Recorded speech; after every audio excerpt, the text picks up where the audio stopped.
All emotions are super necessary and important because, like, at a biological level, they are essentially just messages. So, like, when you feel fear, historically, it's like we know there's a threat, and the kind of slow pace of therapy, there's just a lot of, yeah, let's talk about the feelings that are coming up. Let's acknowledge instead of just like jumping into fix, and provide solutions. Is how can we just sit in how much it sucks that people really say like, oh, I suck at talking to people, or I'm bad at it. I'm like, are you bad at it? Like, do you really lack social skills, or does it bring you anxiety and does it make you nervous? And then that can kind of lead to, stumbling over our words or struggling.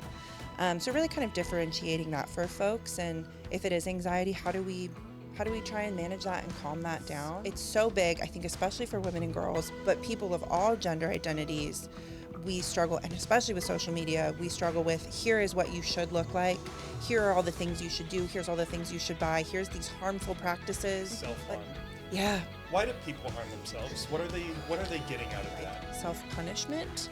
So like, I don't like myself, or I'm mad at myself. Let me hurt myself so that I can be punished. And then the other side is it's an emotional release. And so I'm feeling so many feelings and I'm feeling so much pain, but I can't feel it, or maybe I feel numb, or I don't know how to express it. But when I hurt myself, so like cutting, for example, is a more common way that folks engage in self-harm, is now I'm moving that emotion into my arm. I think a lot of men are going through the world holding a lot of pain and holding a lot of suffering inside. And when we struggle with pain and suffering and we don't feel like there's an option, that's really when suicide comes up, of like, I don't know what else to do. There's no help. There's no resources. No one understands me. Nothing is going to get better. And so I would be better off not alive.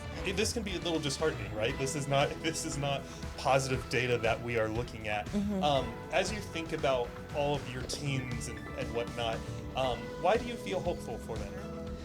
I get to see growth and progress, and I have some young people, more so like on the upper end, like 18 years old. It's like I've heard about, or I've seen where you were, and I see where you are now, and you have grown so much.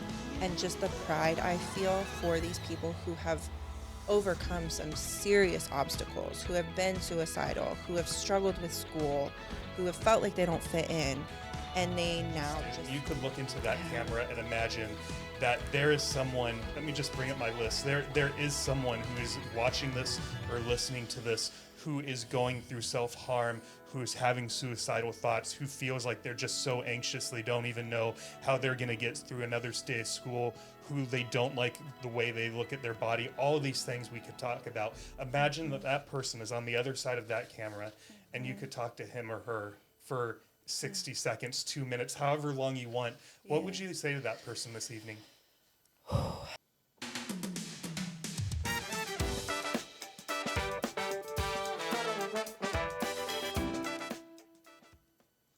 All right, everyone, welcome back to another episode of David's Saturday Night Sit Back. Tonight, sitting back with me, I got Kyla Yorkowski, who is a licensed professional counselor at Austin Teen Therapy. That wasn't always the case, though. Back in the day, she was in fashion and retail sales leading up to her first role working with teens through AmeriCorps. With her journey starting in Seattle, she launched into working with teens in Chicago, Portland, and eventually she landed in beautiful Austin, Texas, with the Eating Recovery Center as a program therapist, and then moved on to Pathlight Mood and Anxiety Center before landing with ATT. She has her bachelor's in psychology, her master's in mental health counseling, and her specialties include mood disorders, self-harm and suicidality, anxiety, DBT skills, body image, disordered eating, shame and self-esteem, and parenting skills. Kyla knows that being a teenager can suck, but her message is that you don't have to do it alone, and that is why I invited her on the show today. Kyla came on the show to talk a little bit about her own journey, but more so to provide some tools around dialectic behavior therapy skills, mental health on social media, access to mental health in terms of insurance versus private pay, self-compassion, why all emotions are necessary, even if there's some that you don't like, and how therapy is a journey, not a race, and probably much, much more. So Kyla, thank you so much for making an appearance on the show, and welcome to your episode of DSNSP. Awesome. Thank you so much for inviting me here today. I'm very excited to be here. I'm very excited to have you. So when you hear like your whole life sort of summarized in about 45 to 60 seconds, what went through your head in that moment? Great question. I think, yeah, just starting out, really reflecting on like where my life has been. I feel like the older I get, and I'm definitely in that phase of life where I'm like, oh, I am getting older, and I don't have a problem with that, but it's like, wow, there's been so much that has happened in my life and so much that I have done, and I feel really grateful for that. Good. Yeah. And you have been in Austin for, has it been years, months? About how long have you been here? Yeah, so in like a couple weeks, it'll be 5 years. Nice. So yeah, very, very excited to be here, and I really am enjoying Austin and don't have any plans on leaving anytime soon. So Nice. yeah. Are you happy? In general, Sure.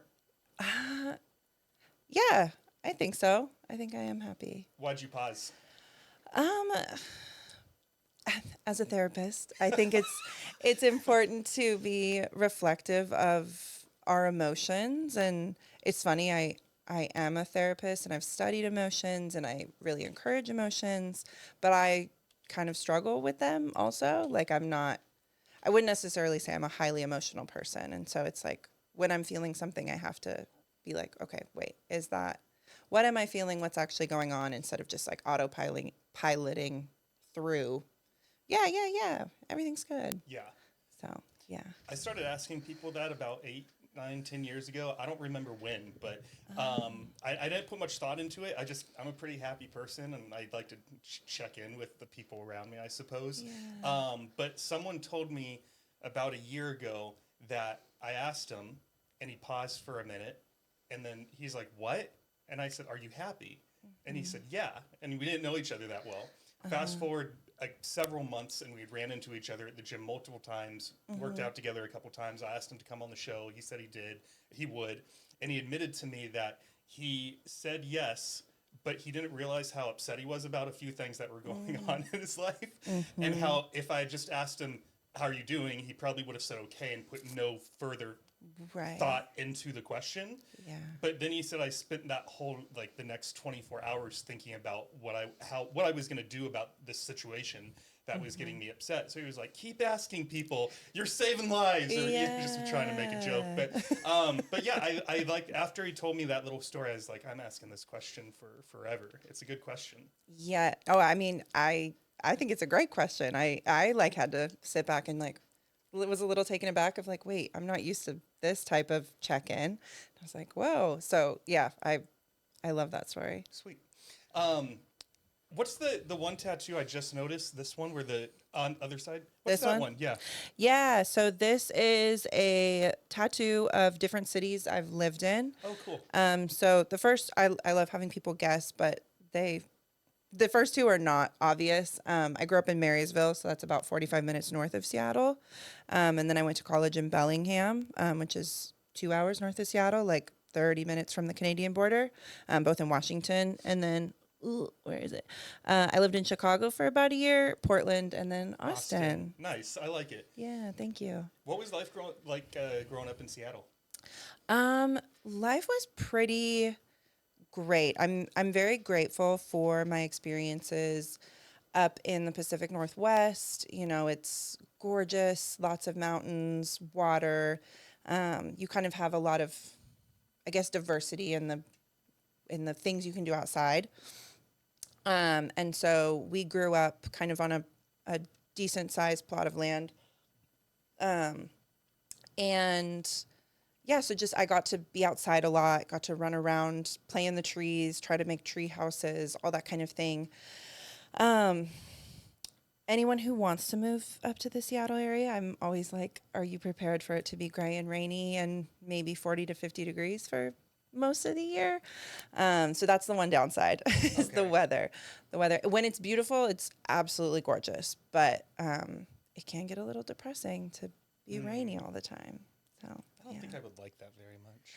no, it's very different from Austin. Very different. The vibes maybe are similar-ish, but yeah, the weather completely different. How about in terms of siblings? Yeah, so I have two. I use quotes. Little brothers. They are a couple years younger than me, and they're really great. I love them. We're still. I mean, we still keep in touch. I don't know if we're close, because they are in Seattle still. So I see them a couple times a year, and we keep in touch, but they don't want to talk to their big sister. But they're both 6'7", so they're Really tall. very tall, very tall. So, there was a point where I got to be the boss of everything, and then slowly they got bigger growing up, and then I did not have the physical upper hand. Sure. So things shifted. What's the age difference between the three of you? Yeah, so my middle brother is about 2.5 years younger than me, and then my little brother's 5 years younger than me. Okay, so yeah, pretty close in age. Yeah, yeah. I have 4 siblings. I'm in the middle, all from the same parents, and I think the age difference between the youngest and the oldest is 24 years.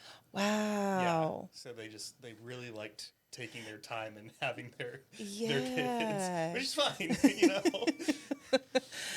Were there periods of time where you felt more like an only child than like a sibling? Not me. So the spread between the first 3 was 8 years. So I Okay. think they had one about every 4 years, and then waited 10 years to have the next one, and 9 years to have the next one. Okay. So Okay. I sort of grew up with the first 2, Okay. and then I think they were both moved out, maybe, when the 4th one came. And I was still living at home when the 5th one, Caitlin, showed up. And then I left, and it was just the 2 of them. And then Beth left. So if anyone felt like an only child, it would have only been the youngest, I guess. Okay. But even she had siblings around for the bulk of it. Right, Yeah. right. Yeah. Awesome. Families are so fascinating. There's just so many different types of families and age gaps and all that kind of Yeah. thing. Did religion play a tone in your house at all? Yes. So my family I grew up Catholic. Okay. And so my mom still practices. That's a big part of her life. Myself and my siblings, not so much. I was kind of into it as a kid. And then I think middle school, high school was like, no, this is not for me. This is not my style. And that caused some conflict a little bit, of course, as it Right. does with families, just different belief systems. And so, yeah, I have moved away from the church and, have my own opinions and experiences, but really am interested in exploring or discussing, I don't know, exploring kind of, but more discussing just like spirituality and all that kind of thing. I think there's so much out there and there's so many different beliefs and, yeah, it's very cool. Yeah. We're going to be talking about teens a lot today. And so I had to ask, what was your own experience like in high Yeah. school? Yeah. Or even just as a teenager in general, because we are teens before we get to high school and a little bit after we leave high school. Right. I feel like I, as a whole, had a good teen experience. I would say my teens that I work with have definitely taught me a lot because I was a good student, got straight A's, didn't go to parties, didn't drink, had a pretty chill friend group. Obviously, I think middle school more so dealt with some bullying. Granted, I'm like, has anyone not dealt with bullying? Like, it's unfortunately so, especially in middle school, like, is so common, and just there's a lot of judgment and trying to fit in and all that kind of thing. But for the most part, yeah, it was good. Pretty straight edge for me. Good. And yeah, it was challenging. There was a lot of feelings. And I think that's kind of why, I don't know if this is gonna be a question later, so I don't want to jump the gun too much, but that's kind of why I became a therapist, was really to think back of like, I could have really benefited from talking to someone, even though things were relatively okay. I could have benefited from that. And so like, how can I provide that to youth? Yeah. Yeah. It's funny. I didn't think I was going to bring this story up today, but it came to mind just as you were talking about how you potentially could have been benefited talking to someone. Me and my dad butted heads quite a bit, and so they did get me they being my parents, they did find me this like Christian. We were raised Christian counselor, psychologist. I forget her exact title, and I don't know if she specialized in teens or not. I don't remember that, but I just remembered the first session. I sat there and just like vented to her about all kind of things for the whole hour, and she was just like, okay. And at the end of it, I was like, "Are you gonna say anything back?" And she's like, "No." And I was like, all right, maybe she's just like she's getting a foundation, right? Maybe she doesn't want to your point about pausing to answer the question. Maybe she was trying to just try to figure out who is this young man in front of her. But I remember that the next like 2 or 3 sessions, she wouldn't say anything. She was just scribbling notes the entire times and a lot of mm-hms and okays. And so starting at session number 4, I asked her each time, I was like, "Are you gonna help me out here?" And she's like, "I don't have anything for you this week." So session 4, I went in because I was a little punk, and I just talked about stuff that had to do with nothing. I didn't talk about my dad at all, which is why I was there. I was just like, "Yeah, so I had lunch with Billy, and the dog's doing great." And anyways, I did that for like 3 or 4 sessions, and she finally started asking some questions like, "Do we want to talk about your dad?" And I'd respond the same way to her that she responded to me, and I'd go, "Nope." So then my parents get a phone call one day from her. Yeah. And I forget if they said I could stop or if she fired me as a client, or I don't know what went down, but I know I never had to see her again. Wow. Wow.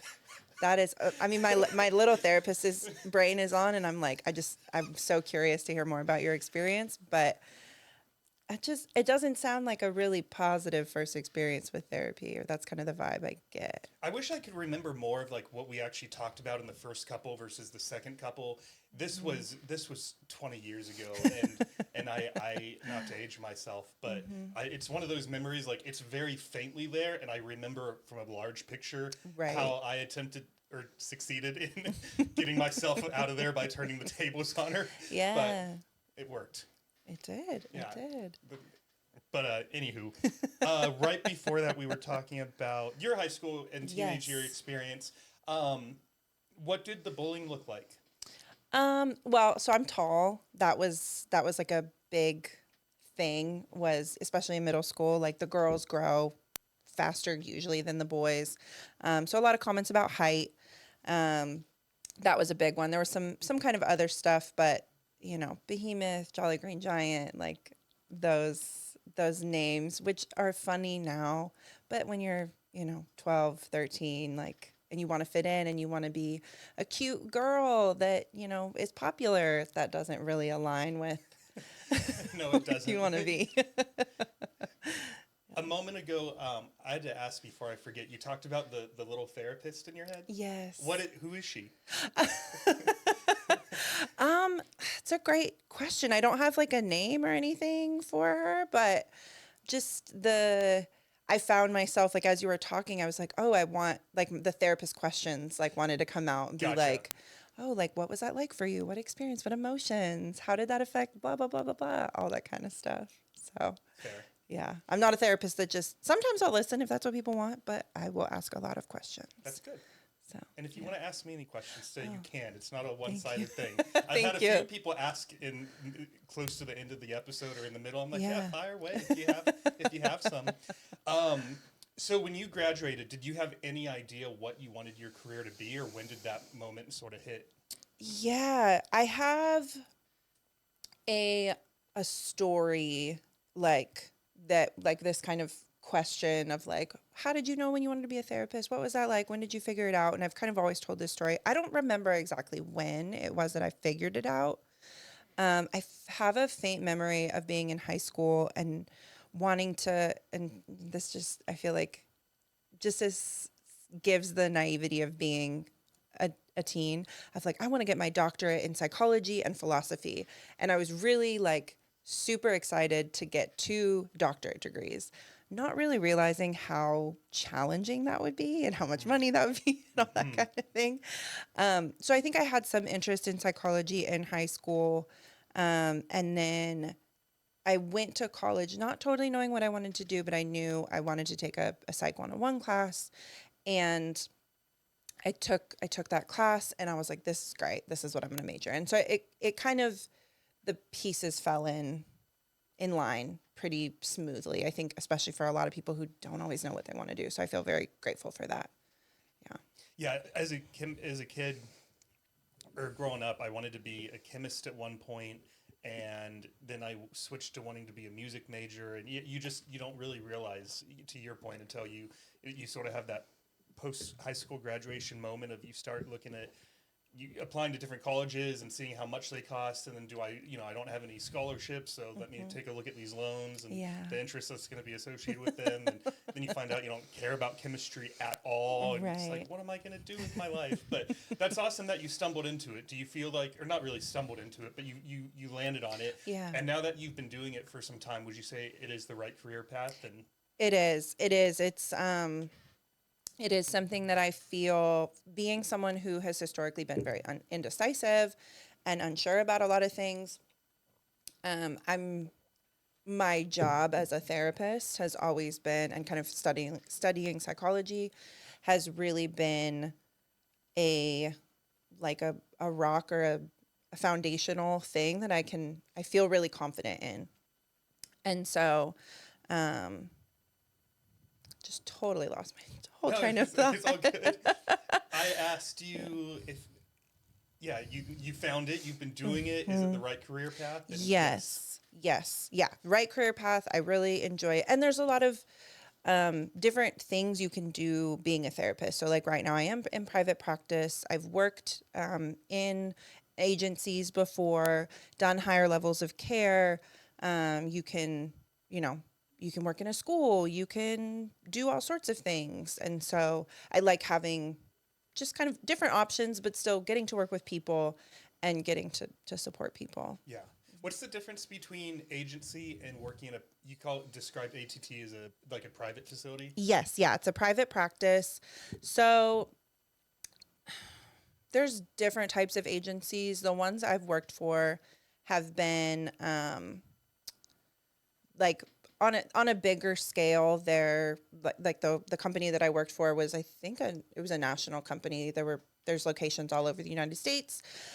And they typically, agencies, or the ones that I'm more familiar with, are typically like not just individual one-on-one weekly sessions. It's like there's residential care, which is a 24-hour facility.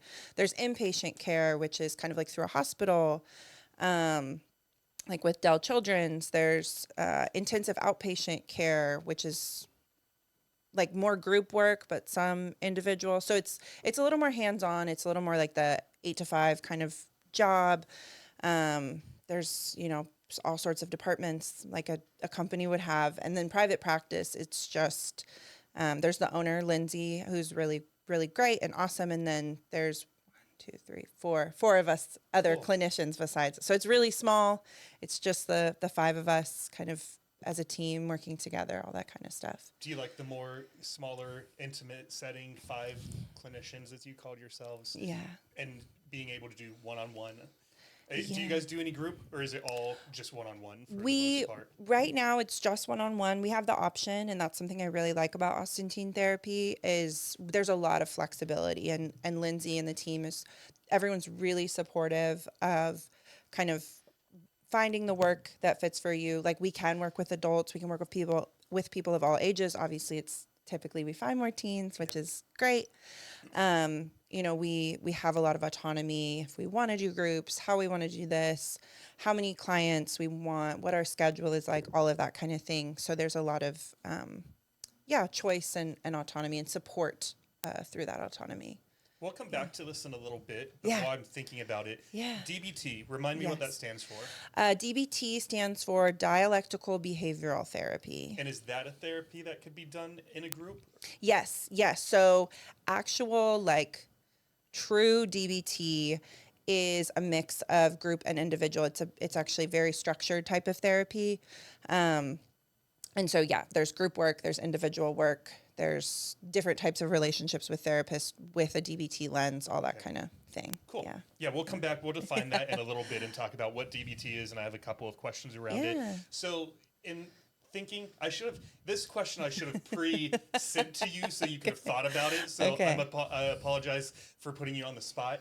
How many hours do you think that you've spent talking to teens one-on-one at this point? When you think about, do some quick math of, all right, 5 sessions a day, I've been doing it for X amount of years. Is it in the thousands at this point? Yes, it's at least thousands because, and it's so bad that I forgot this, to get my full licensure as an LPC, we have to have, what is it, 1,500, 24? There's a total amount and then there's like direct service amount, and I'm totally blanking, but we have to have over 1,000 hours of direct clinical work. And historically I have worked both with teens and adults, but it's always been primarily teens. And so, yeah, that took me about 18 months to get my service it or my full licensure. And so at this point, a couple years later, I mean, it's probably been like 5,000 hours or something. It's a lot. Yeah. It's a lot. So Maybe that's a stretch. I don't know. I can't do math in my head. you're going to be thinking about it as you drive home. Yeah, I am. Now. You're going to be like, no, the number should have been like 15,000. So needless to say, you are becoming an expert in this space. I would hope. I hope so. Yeah. How did you know? Did you know you wanted to work specifically with teens, and why so? Yes, so kind of as I mentioned earlier, I think the real reason I got into it was to work with young people who were having a lot of feelings. And that's how I think I kind of came up, is I had a lot of feelings and I just didn't really know what to do with them, what was going on. Like, and naturally just being a teen, there's so much developmental stuff that's happening. But yeah, there's just a lot of growth and emotions and things that we don't understand due to like hormones, due to our brain changing, due to family systems, friends changing, yada, yada, yada, figuring out your freaking life. And so, yeah, I always have wanted to be a person that was like, hey, let's talk about how messy and chaotic and crazy this all is. And let me tell you that it's okay to have those feelings, and how can we navigate them? There is a couple of topics that we're going to venture into today, Yeah. such as mental health. Yeah. But more specifically, some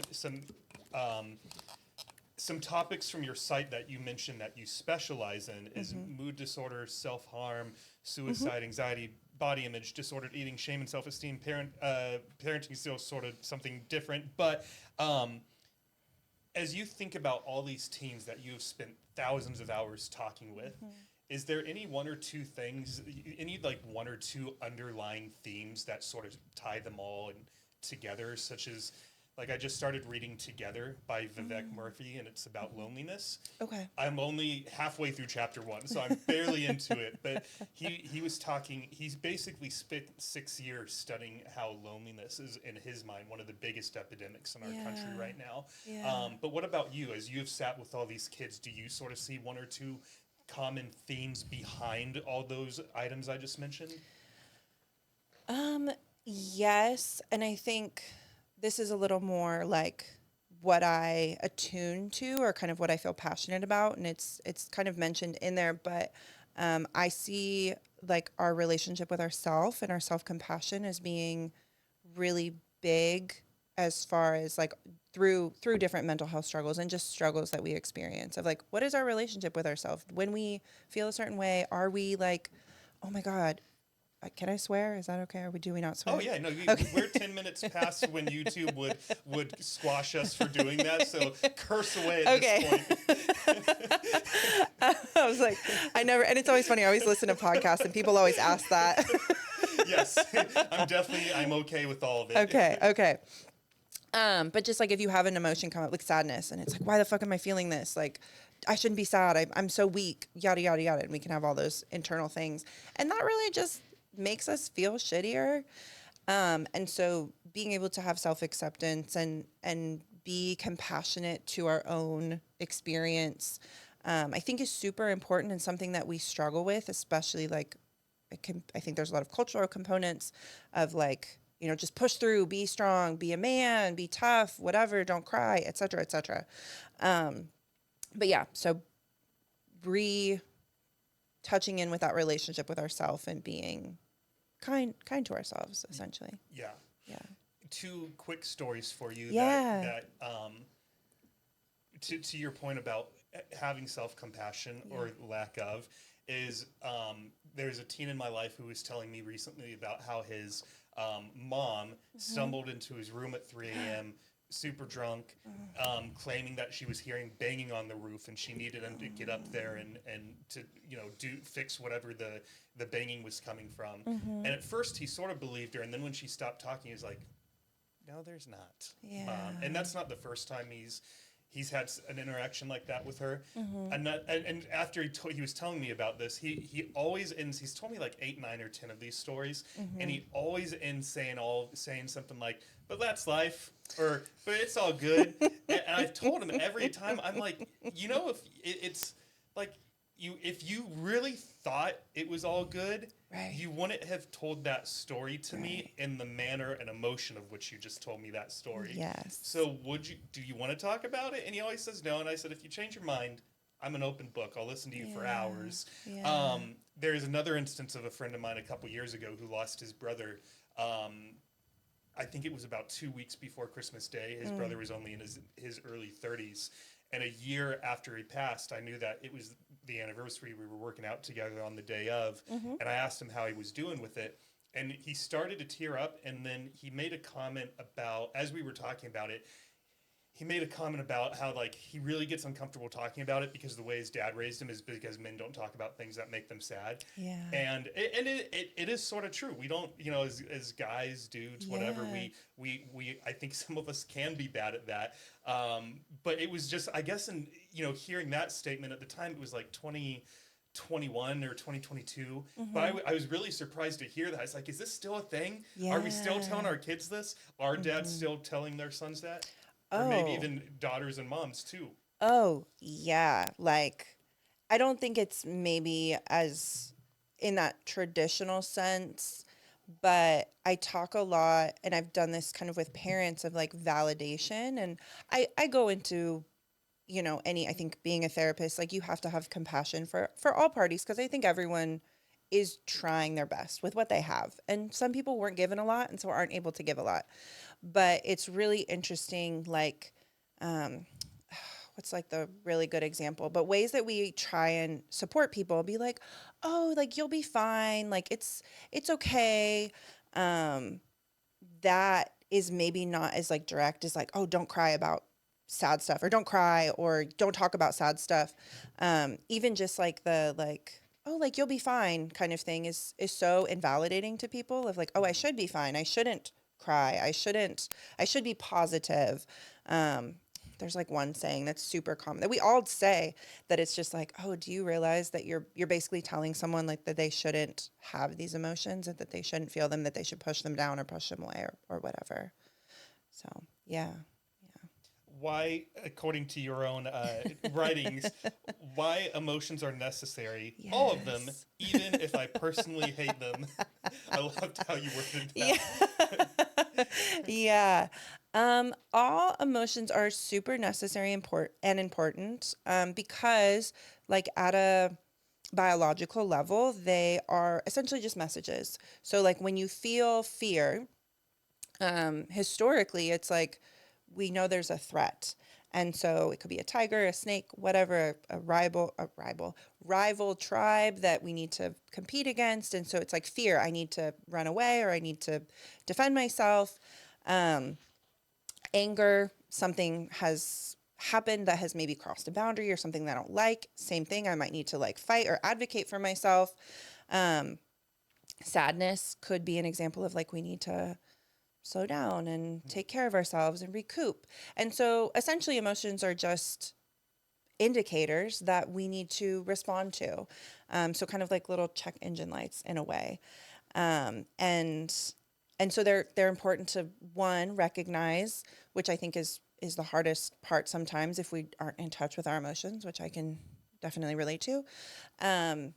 So yeah, recognizing them and then listening, like what is my body telling me that I need right now, and how can I support it so that I can, re-engage in the world and yada yada yada. I heard Yeah. this exactly to the point that you just made. I heard Yeah. this. I think it's a TED talk given on anxiety, and the Mhm. example that she gave is that if you are going to a job interview, for example, the reason you're anxious is because you're either going to walk away with the job or because you are going to walk away without a job. But Mhm. anxiety is typically a sign that you're going into something that you really, really care about, and you have the Mhm. ability to either accomplish whatever it is you're anxious about or fail at the thing you're anxious about. So, Mhm. really, every time you get anxious, this is your internal system just saying, I care a lot about whatever it Yeah. is that I'm about to go say, do, Yeah. be. And so, if you can sort of invite your anxiety in and see it not as a wave to crush you and suppress you, but Right. instead as a sign to pick up the surfboard and get to work and Yeah. ride the wave of that anxiety through life, then Mhm. you'll be potentially, well, not even potentially, you will be, Yeah. just maybe. I forget how she wrapped it up. More successful, happier, but I loved her perspective change on it. Is that the wave is coming? Are you going to let Mhm. it crash onto you, or are you going to ride it? And I thought it was just a Right. beautiful example. Yes, yes. That is a really big thing, specifically in DBT, but different types of therapy, because as therapists know, like a lot of therapeutic interventions and theories are kind of just the same thing, rebranded slightly differently with a different name.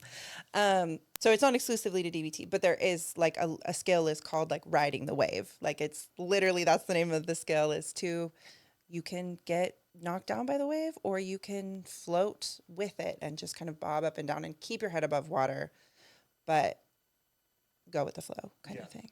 Yeah. One thing you mentioned that I was definitely going to bring up even before you said it, and I wrote it down somewhere, not on this page. Mhm. Um, Social media and Yes. teens. This is something, I don't Yes. know your age. I'm gonna guess though that neither of us had Instagram as we were going through high school. So teens are being raised, and it's so weird because I was thinking about it, how you can actually like quantify Mm-hmm. stuff now. Like Yeah. before, it was just I went on a vacation and I come back and I'm super happy to tell my friends about it, and maybe I even have a couple of pictures that I printed out from Target, Right. and we're looking at the pictures at the lunch table or whatever. Mm-hmm. But it wasn't like, okay, I'm attaching 8 likes to this picture, or Mm-hmm. it's just, I feel like it's a powerful tool. I use it every day. Mm-hmm. I'm on Instagram, I'm on TikTok, I'm on YouTube, but I Mm-hmm. also did not get really active on social media until I started this podcast, and I Mm-hmm. was 35 years old, and I had a very specific intention behind what I'm going to use this for. Right. If I had been on social media as a teenager, I'm sure I would have a much, much, much different relationship. Yeah. So, can you talk to me? Can you help us get in the headspace Mm-hmm. for both people who are listening that are not teens, they're older adults, but also just for teens who are listening who maybe don't have access to someone such as yourself? Mm-hmm. What is teens' relationship like with social media? Or let's just go down whatever rabbit hole you want to. Yeah, of course. Um, Social media, such big a big thing for everyone. It's part of our world. Um, it is, and I would like to think that I'm up to date with a lot of the youth culture, and I'm a millennial, and I have a lot of millennial views still. So, um, yeah, there is, like, where do I even start? There's so much social media out there. There's so much. It's really interesting. My brain is wanting to go on so many tangents. It's really interesting how people's lives are just online all the time. Like you said, like there's you post a photo, how many people like it. There's thousands of followers. There's influencers and all of that kind of thing, and people telling you that you should do this or you shouldn't do this. And there's people with all sorts of intentions who are telling you what to do. There's people who are trying to sell something. There's people who are looking for clout. There's some people who I think are very great. I think that's the great thing about TikTok. Kind of. I love I love TikTok, but I think originally when it first kind of blew up and like COVID 2020 for us older folks. I know the young people were using it much before then. But I think there's a lot of authenticity on TikTok, and I really like that. I think you see a lot of regular people who are just sharing and have a platform. It's not, I don't feel like people go on TikTok to follow celebrities necessarily. So I like that aspect of it. Um, yeah, I'm like, I could go in a lot of directions where If you want, I could even give you a pen and paper, and if you wanted to jot down a few ideas just to remind yourself. thank you. I get super distracted when I start writing down, Okay. so that might make me It more, might make it more. Let me ask you this: Yeah. Do you happen to have any clients who this is actually a big thing for them, and they're coming into your office and telling you like, I feel like shit about myself, or I can't get off of it, or I feel like I'm addicted to it, or like, do you have teens that are? Go ahead. Yeah, no. That's great to like direct my brain. I think the biggest thing is this concept of like online friends versus in real life friends. And I think specifically with COVID and so many of the young people that I work with right now, because I work with, my ages are like 10 to 18. So it's a pretty good range, but a lot of my young people were in middle school, maybe early high school when COVID happened, which what we're coming up on like the 4th anniversary of. That's wild. Happy anniversary in big quotes for anyone that's not watching. Yeah. But we were put into lockdown and we weren't able to, or for most people, weren't able to go to school, weren't able to go to work, couldn't hang out with friends. And for a lot of young people, these were during key developmental social years. And so a lot of people really leaned into online friends. So playing Roblox with your friends on FaceTime, or, just chatting with people on Reddit or in chat rooms. I think that's like an antiquated term, chat rooms. Clubhouse. I don't know if you remember Clubhouse. Yeah. Yeah. And, Yeah. I know some people that would go on Omegle, which hurts my heart because just some creepy people on there. But it's such a double-edged sword because I know some people who maybe struggle socially, who feel more anxious, who don't have, I mean, when you're a teen, you can't necessarily drive yourself around if you don't have a license, access, et cetera, et cetera. And they have really great communities of people online. And so that can be really awesome because I'm like, would you rather have no one, or would you rather have people online that you can talk to, who you can feel validated with, by, who you can feel supported with, who you can play games, you can have similar hobbies. All of that kind of stuff is really awesome. And at the same time, I have parents coming to me of like, they never leave their room. They're, wanting to talk to their online friends all the time. And, obviously I think that for a lot of us, we can understand why that is a problem, or can be a problem, because it is important to see people in real life, and it is important to have that human to human connection more than just like behind a screen, or in a chat room, or all that kind of stuff. And so I think that's kind of more of the bigger issue. Obviously, like comparison and body image and all of that is super relevant, and it definitely comes up, but more of like a key thing that I see folks is like, are all of your friends online? Can we change that? And is that a safe experience? Like, are you talking to people who are, your age, or who are appropriate for you, or who aren't perpetuating like negative, harmful behavior kind of thing? So that's kind of the element I feel like I see a lot. Yeah. This is going to be a very extreme example, but one thing you can't get through online friends is last night I'm trying to say yes to more things that make me uncomfortable Yeah. in these days. And so one of my previous guests invited me to a breathwork workshop. And so I went last night, and one of the exercises that they had us do was they had everyone stand up, and they said, walk around the room with your head down. Try not to bump into your neighbors, but everyone just zigzag, don't just skin like a circle and walk, like mix and match and move around.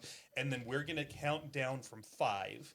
And when we get to 0, you're going to stop and look up, and whoever you make eye contact with, you're going to keep that eye contact until we tell you to stop. And then while we made eye contact, Yeah. the guy was the leader, the coach. I forget, don't know what I should call him, but he was reading off something to the effect of, see the person across from you and imagine them as a baby, and now imagine them as they're growing up and they're starting to walk and they're starting to laugh, and imagine all of the beauty and all of the laughter of growing up and starting to talk. And they just had this like beautiful script that they sort of Yeah. read to us as we looked at each other's eyes. The reason why I said that is that that's an extreme example is because that's not a normal practice in daily Yeah. life. But I bring it up to say, when you're talking to people on screens all day, Yeah. as I do, like for my day job, Right. you don't get that. Even the eye contact that you and me have been making on and off, you Right. just don't get that when you're looking, because I'm like, should I be looking at the person or should I be looking at the little white light? Yes. And then to bring even further, if you like shaking hands or giving hugs or even smelling the other person, or just Yeah. you're not getting, your senses aren't getting anything Right. from this device. Right. Exactly. Exactly. Yeah, there's so much human to human interaction that goes on that's not even like cognitive or cognizant, that we're not even necessarily at the front of our brain aware of, that is important to our soul, I guess, for lack of a better term. Yeah, I like Yeah. that. I like that. Yeah. Yeah. So for your teens that have been sort of, they have a lot of digital friends, let's call them, and maybe they are even in 2024 having a hard time. Are they receptive to you giving them instructions such as get back in school? I know a few kids who are still taking online classes. Does it take some work? Because as you mentioned, as I mentioned in your intro, this is a journey, counseling. Yeah. It's not a race. It's not an No. overnight thing. No. Are they receptive to it, or does it take a while for them to sort of have a realization of like how important in-person interaction is? I feel like it's a bit of a mix. I mean, so many people are so different.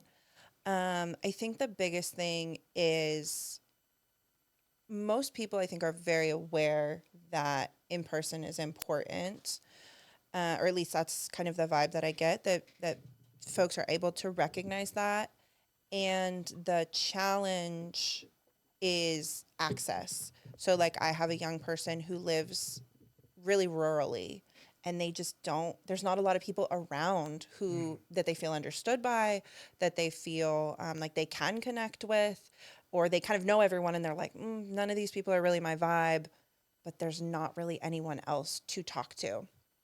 And then so yeah, it's just, I think there's a lot of, and the kind of slow pace of therapy, there's just a lot of, yeah, let's talk about the feelings that are coming up. Let's acknowledge, instead of just like jumping into fix, and provide solutions, is how can we just sit in how much it sucks that you struggle to meet people and that you don't have a lot of access to people who you feel like accept you.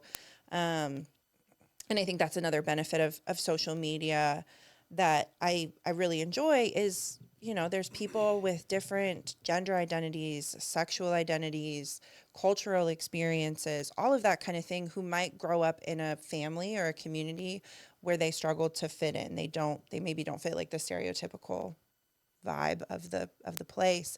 And so social media can be a great place to find similar people of like, oh, you also have blue hair and like, are identify as non-binary and, like anime. I mean, and I know anime is kind of really blown up, but used to be more of a niche thing. Yep. And so people are able to find people who they can connect with. But additionally, something that I actually talked about with a couple people this past week or past couple weeks is, people really say like, oh, I suck at talking to people, or I'm bad at it. And I'm like, are you bad at it? Like, do you really lack social skills, or does it bring you anxiety and does it make you nervous? And then that can kind of lead to, stumbling over our words or struggling. So really kind of differentiating that for folks. And if it is anxiety, how do we try and manage that and calm that down so that you feel more capable of talking to people? How do we challenge ourselves and practice being uncomfortable? And if it is social skills that you struggle, which I feel like most of my young people, they don't. I mean, we talk and so I'm like, you seem like you're doing a pretty good job talking to me. Yeah. Then we can address that too. But yeah, just, I don't know, really validating folks, trying to find skills and trying to find ways to meet people as an adult. It's super hard to meet people. So I just recognize that's a challenge. A friend of mine were just talking last night about how he Mm-hmm. was struggling because he really wants to meet whoever his future partner is organically. He's so done being on Tinder and on Hinge Mm-hmm. and so he's off all the apps. But then his dilemma is that he has a very hard time approaching people and coming up with what would I say to her. Mm-hmm. But I say it was an issue because he is actually on a date right now as we speak. Oh So my gosh, kudos to congrats. him. Yeah. But for you know for the teens who struggle with what you were just talking about, what's some Mm-hmm. practical exercises that you give them? Do you ever give them like a, I don't want to say assignment, but like, all right, so between now and when we meet next, Mm-hmm. I want you to go up to one person and have a conversation about anything. Compliment their backpack. If they have an anime backpack, just Yeah. say, "Hey, man, cool backpack." Will you give them any kind of tools or challenges for what you would Yeah. like to see them do to break out of that social anxiety? Yes. So somewhat, I feel like as a person who personally I do struggle a lot with social anxiety. I yeah, big overthinker, all of that kind of stuff. So I think I kind of filter things through that lens of like, would I want to do this? Would I not want to do this? Would I want to go up to a random person? Probably not. So I definitely think I have that filter a little bit. Sure. Same here. I have a Right. hard time with it. I'm getting better, but yeah. Yeah, I'm like, no. And when someone tells me you should go talk to someone, I'm like, well, now I'm definitely not going to do it. But I think the big thing that I really encourage young people to do is one, grow current connection. So is there someone that you talk to in class? How can you grow that connection? Or is there a friend that you've kind of lost touch with? Do you want to like start with what you already have, and really try and grow that relationship more if that's something you're interested in. Um, it can sometimes feel a little bit safer because it's like, oh, I already talked to this person in class. We sit next to each other. And then additionally, let's see. Oh, joining clubs and like Mm, organize things. I think that can be really helpful for folks. It's a little trickier. Like if you're in school, there are opportunities for clubs, something that's a little more organized that you're not just like meeting up with a person and like having to make conversations. Like, oh, we're both here because we like D&D or because right. we like Legos or whatever. Um, so that's having a structured opportunity to do that. And then, yeah, definitely for anxiety, a big thing that I used to do in my previous job, that I utilize a lot in for folks with anxiety is it's called ERP or exposure response prevention. I don't do like it as it's supposed to be done, but essentially it's the concept you've kind of talked about of just like, how do I take a baby step to challenge my anxiety and not like let it win, kind of, for lack of a better term, but to say like, oh, I'm feeling anxious and I'm still going to do it, but taking baby steps. So not just jumping, maybe this for one person, Right. they might not go up and talk to someone, but maybe they'll say something when they go to Starbucks or the coffee shop and they'll be like, oh, I like your shirt because maybe that feels a little safer than someone at school because I know they're never going to talk to them again or whatever.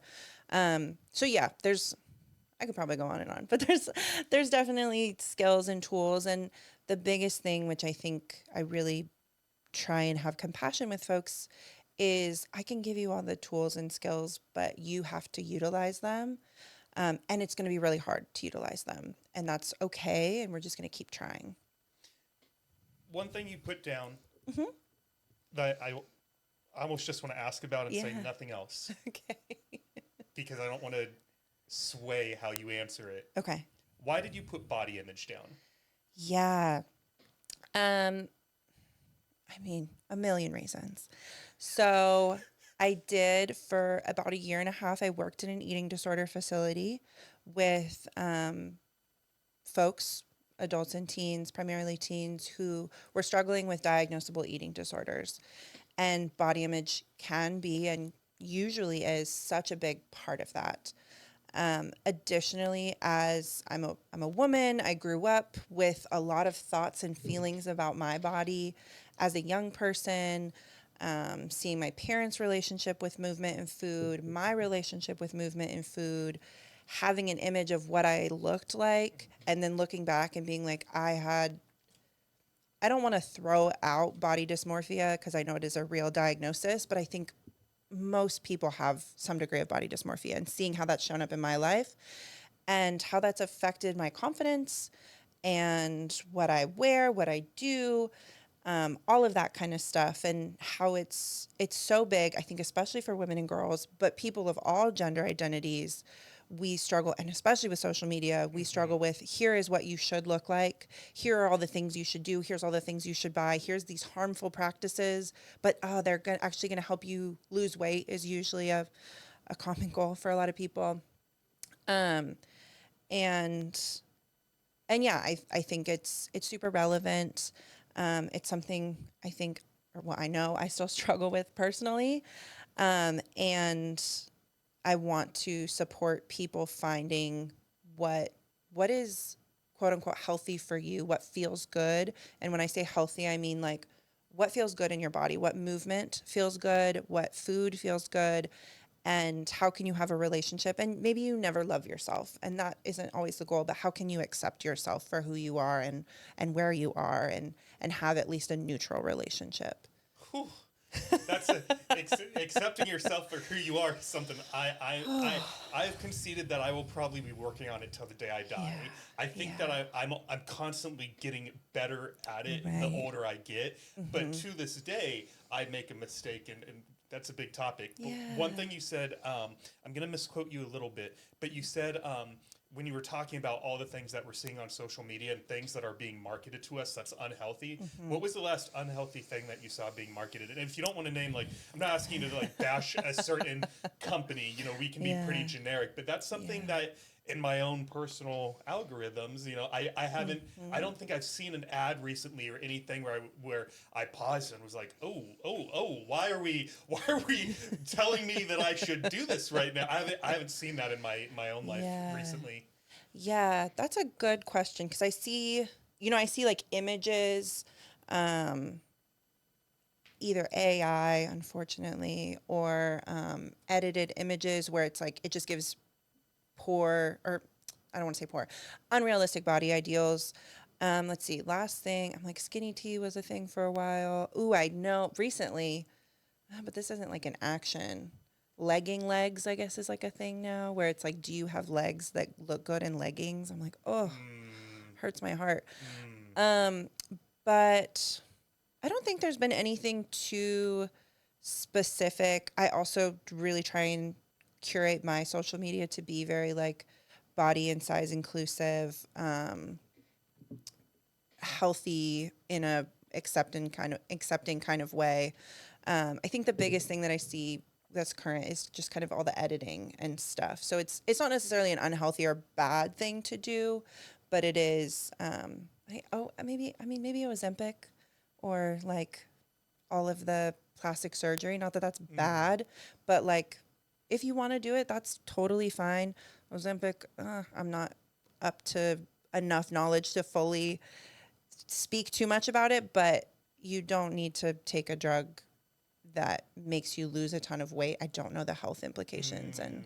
and all of that kind of thing, but like your body can be fine the way it is, Yeah. kind of thing. Yeah, I guess that actually one that I do know, one that caused me pause. It's teens who are thinking about taking a round of steroids or SARMs because they. Let me give you an example. There's a guy in my gym that is 40 to 45, and my nickname for him in the most loving way is Goliath. So you could probably imagine what this man looks like. Yeah. And he was on the show, and one of the teens in my gym came up to me a couple months ago, and he was like, "How do I look like Judd?" And I Yeah. said, "You be 42.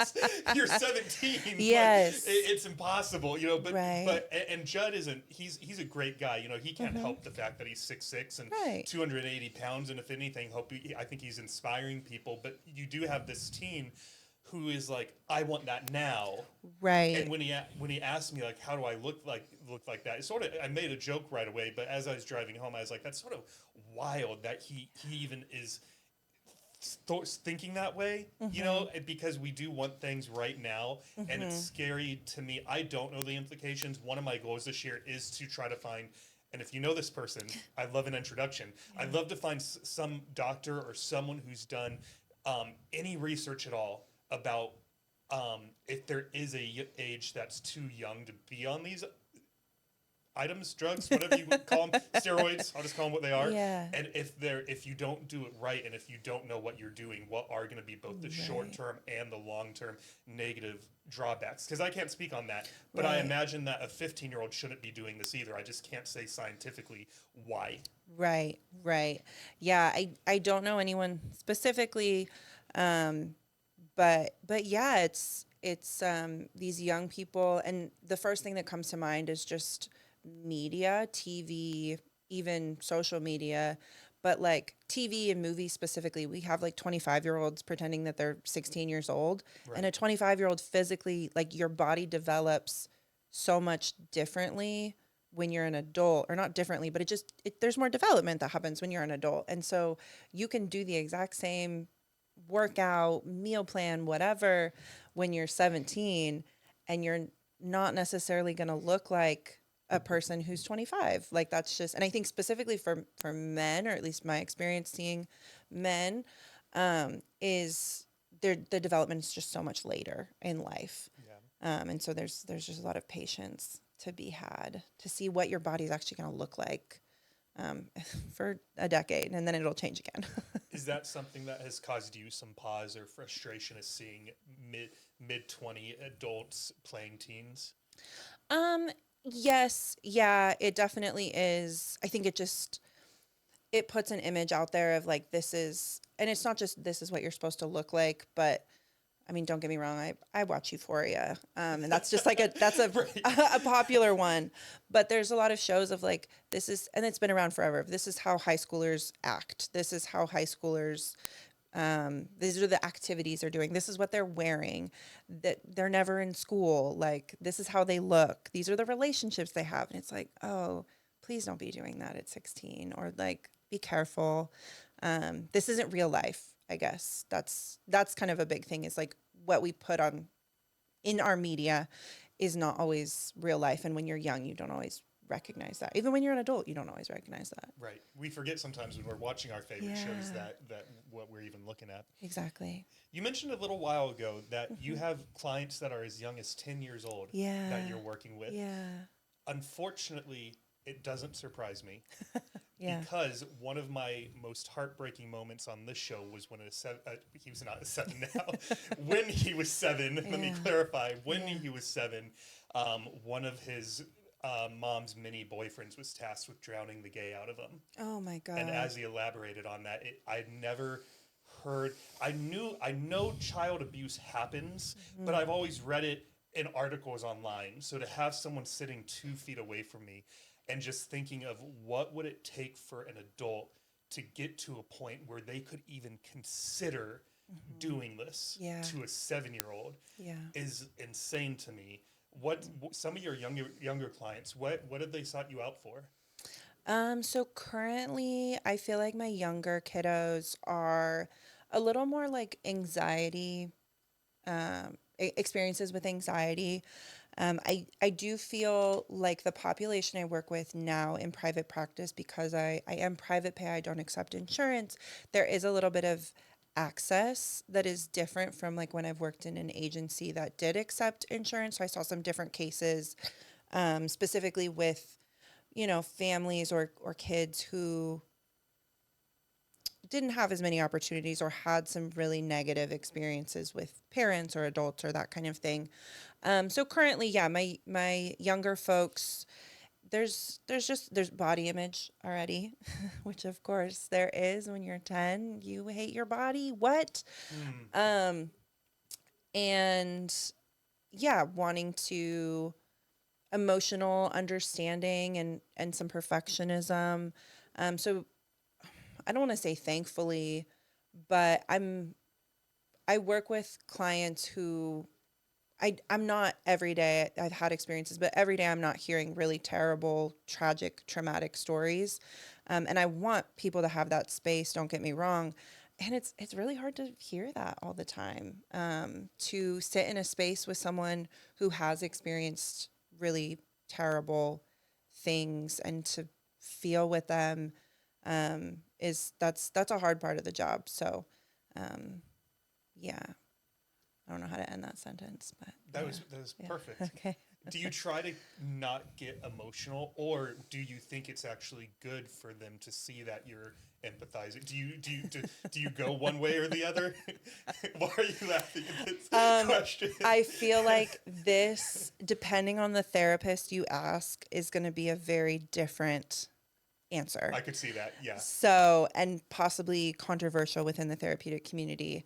I am, I think first and foremost, this has to do with being emotional. This has to do with self disclosure. Has to do with a lot of components. Is like, how is this going to benefit the client? That's Hmm. kind of, if you can answer that question and like, yes, it will benefit, and here's why, then sure, go ahead. Um, for me, so for me, getting emotional, that is, I want to take that into account.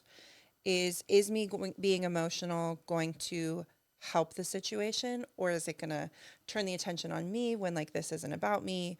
All of that kind of stuff. I've had a couple times, probably a handful, because I think a gift and a curse of being a therapist is I can be pretty I don't want to say regulated necessarily, but I'm not super emotional. Um, and so, you know, I'm not sitting there crying every session, Right. which is good. It's probably a That's good good. thing. Yes. um, but there are times when, you know, I have become tearful in session, and I try to stay regulated, but I use that as an opportunity, even if I'm not tearful, of like, wow, what you shared, like that I can imagine that you are feeling a lot of grief or sadness or anger, or I'm, I'm picking up on this emotion just hearing about your situation. And so I can only imagine what you're experiencing. And so, really using it as an opportunity to um, do this skill, which we call emotion coaching. So validation is like, hey, you're talking about something that, happened that was shitty. And I'm like, wow, that sounds sucky. That sounds like that would be hard. Emotion coaching is, I hope I'm saying this correctly, but emotion coaching I see is really parallel to that, but just kind of like, I imagine that maybe a kid doesn't, okay, let me rewind. What emotion coaching is maybe a kiddo doesn't have, or a person doesn't have the words or the skill to know how they're feeling.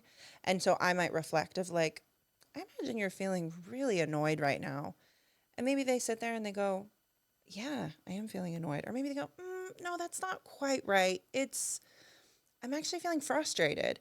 And it helps them practice some awareness. And so it's kind of like offering like, this is how you might be feeling. And then they get to reflect on um, if that's accurate or not. And so I think kind of to summarize all of that, it is important for me to be in tune with my own emotions, to be able to pick up what they're experiencing so that I can possibly reflect it back and help them grow as well.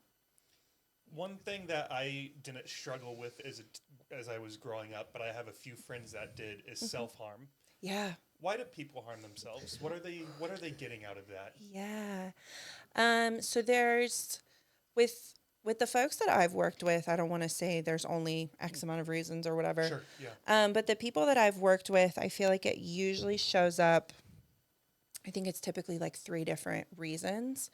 And I really like to, excuse me, I really like to explore and ask or try to figure out what a person's reason is, because that can help just understand, like, if we're going at it from one angle and that's not the right angle, like that's not going to be helpful.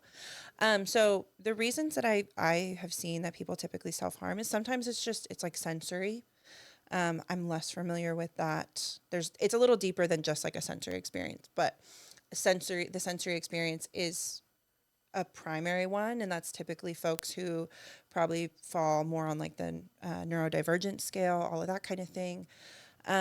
The two that I am more familiar with, that I address a little bit more, is like self-punishment. Okay. So like, I don't like myself, or I'm mad at myself, let me hurt myself so that I can be punished. And then the other side is it's an emotional release. And so I'm feeling so many feelings and I'm feeling so much pain, but I can't feel it, or maybe I feel numb, or I don't know how to express it. But when I hurt myself, so like cutting, for example, is a more common way that folks engage in self-harm, is now I'm moving that emotion into my arm where I've just cut myself. And so then it's like, oh, now I can feel that pain through the physical because I can't feel it emotional. So, We might have people, and I'm partially asking this for myself, yeah. who their son, daughter, friend, they go, someone comes up to them and says, can I tell you something? Yeah. I have been cutting myself. Mm-hmm. I don't know how to respond to that. Yeah. And I could imagine a lot of parents, or even like if it was my brother or my sister, you might just like have no idea Right. how to even react. Yeah. And perhaps it would be, you know, talk to me, tell me why you told me that, and also I love you, and let me give you a hug before we talk about it. Right. But for those people who, in that moment, you're like, whoa. Yeah. What advice would you give those folks? Yeah. Great question, because this is so relevant to a lot of folks I work with and just folks everywhere. Um, my number one piece of advice is don't freak out. Like, so many young people who have come to me don't like telling their parents, don't like their parents finding out, because of course parents get friends, parents, I'm specifically saying parents, but Right. people, loved ones, freak out, and it's scary, and they might not have had experience with it. So I like totally get the reaction. Totally understand. It is really scary. But that reaction, whether it's like anxiety, panic, asking questions, getting angry, because that I think can also be a response to, our own fear and our own anxiety is getting upset. That can inadvertently signal to the loved one who has just expressed this really vulnerable thing that it's not okay. And I don't want to ever endorse self-harm. And it is, for a lack of a better term, it is, I don't like the term normal either, but it's an experience that people have. It is normal to some degree, because people have it. It's something that people go through. It is a way that people cope. It is an unhelpful way of coping in the long term, but it is something that people do. And so trying to self-regulate ourselves in, okay, you just told me this information. All right. And then there's practical ways that we can go about it. So one thing is being really specific. So similar with suicidal ideation and suicide, we want to be really specific. So not, beating around the bush or using vague language. Did you engage in self-harm? Do you feel like you want to kill yourself? Blah, blah, blah, all that kind of, not blah, blah, blah, but just questions like that. Really direct questions that can feel weird to say if we're not used to saying them. Asking, like, for self-harm, what did you utilize? What tools did you use? Collecting those tools. If it's a child and you're a parent, collecting those tools. Typically, like, sharps is kind of how we describe all sharp objects, medication, any kind of other tool that you might utilize to hurt yourself. Collecting those, offering validation or emotion coaching of like, I imagine that was really hard to tell me, or I really appreciate you being honest and vulnerable. I think asking people, do you want to talk about it more? Like, there are specific like protocols that we do want to check in on, as far as like, how can we make sure you're not going to hurt yourself again?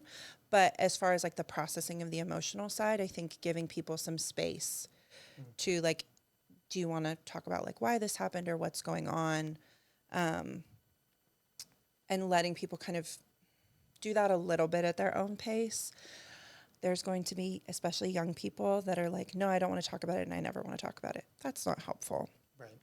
But, you know, I have a lot of people who come to me that's like, hey, we just found out that our child is self-harming. They don't want to talk to us about it. Can they talk to you? Great. Find a person, a psychiatrist, a doctor, a therapist, a family friend sometimes is really great. Another adult. That's the biggest thing, is an adult. And that's my hardest thing with a lot of young people is I don't want to tell my parents. I just want to tell my friend. No. you your your friends are great support, and I think that's a big challenge is a lot of young people are relying on each other for really big safety issues. And I don't know no young person is responsible for anyone else's safety. Like that's a lot.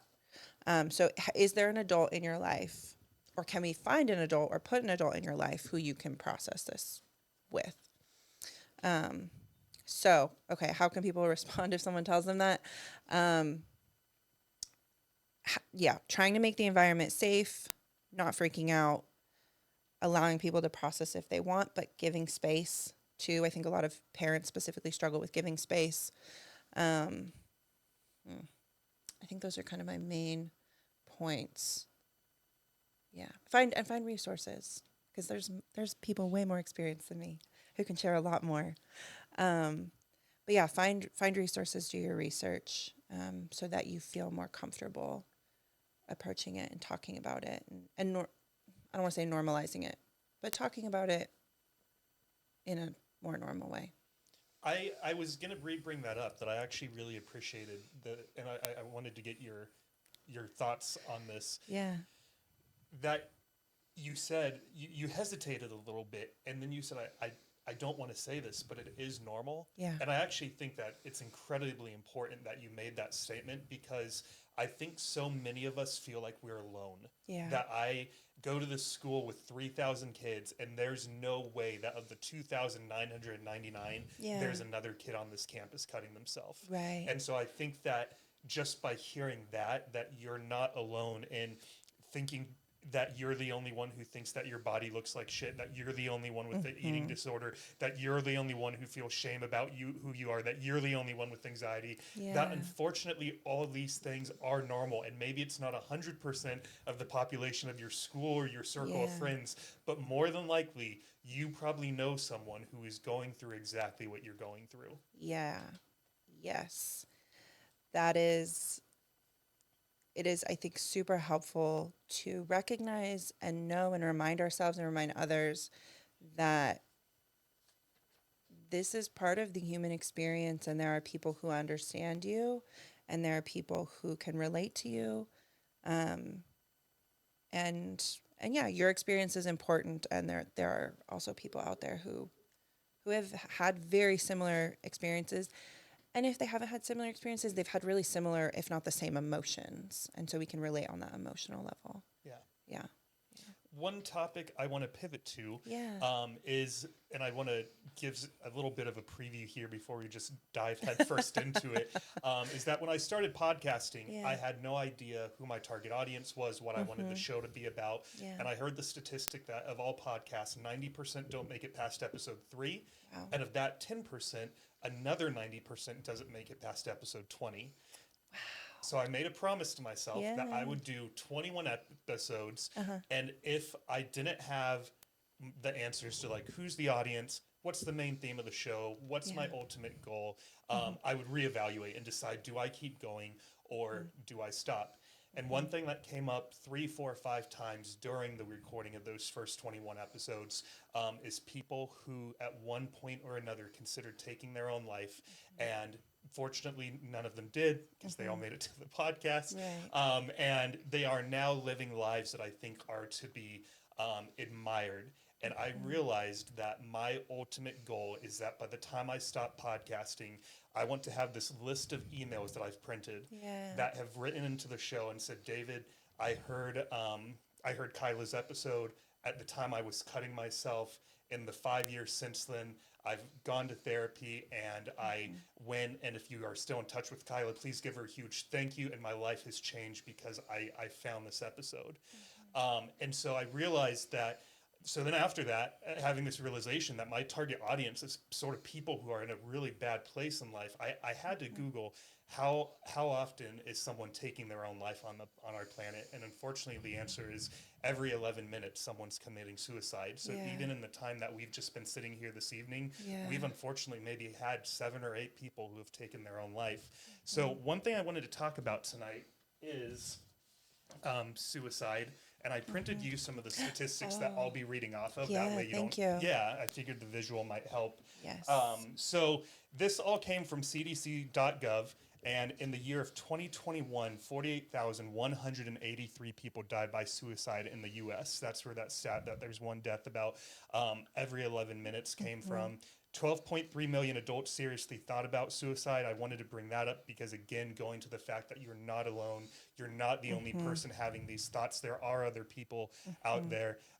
There's another 1.7 million adults who attempted suicide, which was wild to me. But because the show is about teens, I wanted to dive even deeper in. So if you go to page 2, the first stat that I wanted to see if you had any insight on is that the suicide rate among males in 2021 was apparently 4 times higher than the rate among females. So for every 100,000 males, 22 were committing suicide, whereas for every 100,000 females, 5 were committing suicide. Do you have any insight as to why the number of males is higher than females? Yes, I have seen some research and heard some discussions about this. I wouldn't say I'm an expert, so I'm not going to have any like specific data points, but I think there are good resources out there. But it seems like, as far as emotional vulnerability, emotional expression, support, all of those things I think are a lot more accessible to female identified folks and feminine folks more so. It's okay to cry. It's okay to talk about things. You have your girlfriends that you chit chat with and cry together and watch sad movies and all of that, very stereotypical stuff. For men, there is, we just are in a culture, specifically, this is just the United States. This is just U.S. Perfect. data. Okay. Yeah. Yeah, in the United States, there is a lot of, still to this day, like, be a man, don't cry, don't be emotional. Like, even, I think there was a thing on TikTok recently, or I don't know if this was a trend, but just like people asking their male partners, or mainly male partners, like, oh, you hung out with your friends. Oh, and you heard so-and-so broke up. Like, what happened? And they're like, oh, I don't know. We didn't really get into it. It's like, what do you mean you didn't get into it? Like, I think traditionally with women, it's like, we want all the details. Let's get into it. Let's talk about it. And I think a lot of the times with men, things aren't talked about as much. It's not as acceptable to talk about things. And so I think a lot of men are going through the world holding a lot of pain and holding a lot of suffering inside. And when we struggle with pain and suffering and we don't feel like there's an option, that's really when suicide comes up, of like, I don't know what else to do. There's no help. There's no resources. No one understands me. Nothing is going to get better. And so I would be better off not alive. And so that's when I think we see people attempt and then end up completing suicide. And I think, if I'm correct, traditionally men utilize means that are a little more, I don't want to say lethal, but not affirmative. Utilize means that it's harder to come back from. You can't necessarily, like using a firearm, for example, compared to like pills. It's a little harder to come back from a firearm attempt than a medicine attempt, kind of thing. Gotcha. So, yeah. Okay. Yeah. Thank you for that. Yeah. And that makes a lot of sense to me. Yeah. Moving on to this next graph is, since we are talking about young people today, it was sad for me to see that for every for the age range of 10 to 14-year-olds, for every 100,000, 2.8 took their own life. For the age range of 15 to 24, it was 15 out of every 100K. And whatnot. So there are young people, shockingly young people, who are unfortunately committing suicide. On the next page, it sort of summarized that in the U.S. in 2021, 7,000 kids, well, this age range is 10 to 24-year-olds. Yeah. 7,000 kids took their own life. 2022, 6,500. So it looks like the number did go down a little bit. And then in just looking at some other demographics, we already knew the male versus female, so I don't want to harp on that one right now. But just the fact, even in 2021, they know for sure there were a total of 48,000 deaths because of suicide, 49,000 in 2022. And then to your point that you mentioned earlier on the last graph, 55% of suicides in 2021 were by firearm, 26% were by suffocation, 12% were by poisoning, 8% was by other. But yeah, as you look at these statistics and whatnot, what's sort of going through your mind?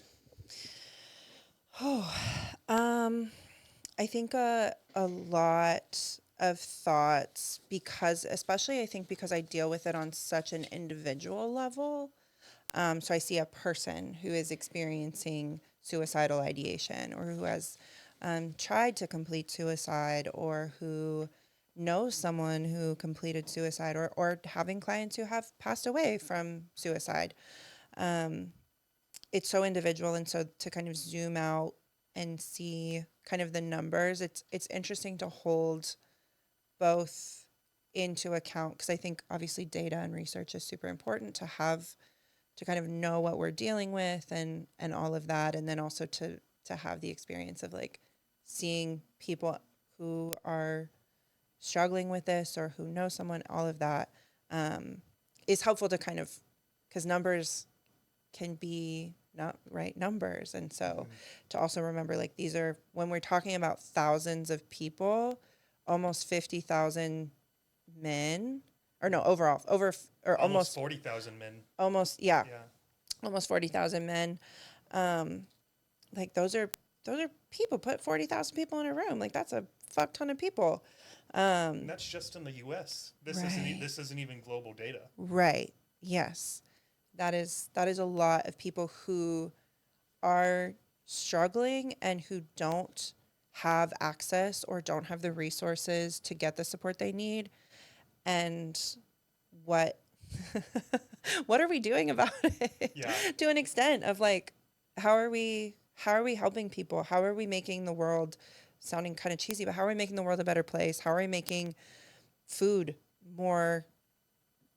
cheaper for people to buy, finances? How are we making the world more accepting of different folks? How are we stopping discriminatory practices? I could go on a whole soapbox of all the issues that happen in the world. But all these things do affect our mental health. And so we can't just, there's not going to be a quick fix. There's not a one solution that is going to help someone. There's all these issues to help people feel like their life is worth living. Yeah. I was walking, when I take the dog for a walk in the morning, I always leave my cell phone at home, and it's just 30 minutes for me to just completely disconnect from everything. And just, we walk out in nature. There's a bunch of hiking trails back here, so we don't even see cars or houses. It's just us in the woods. Yeah. And I sort of had I think about sometimes very silly things that don't matter at all.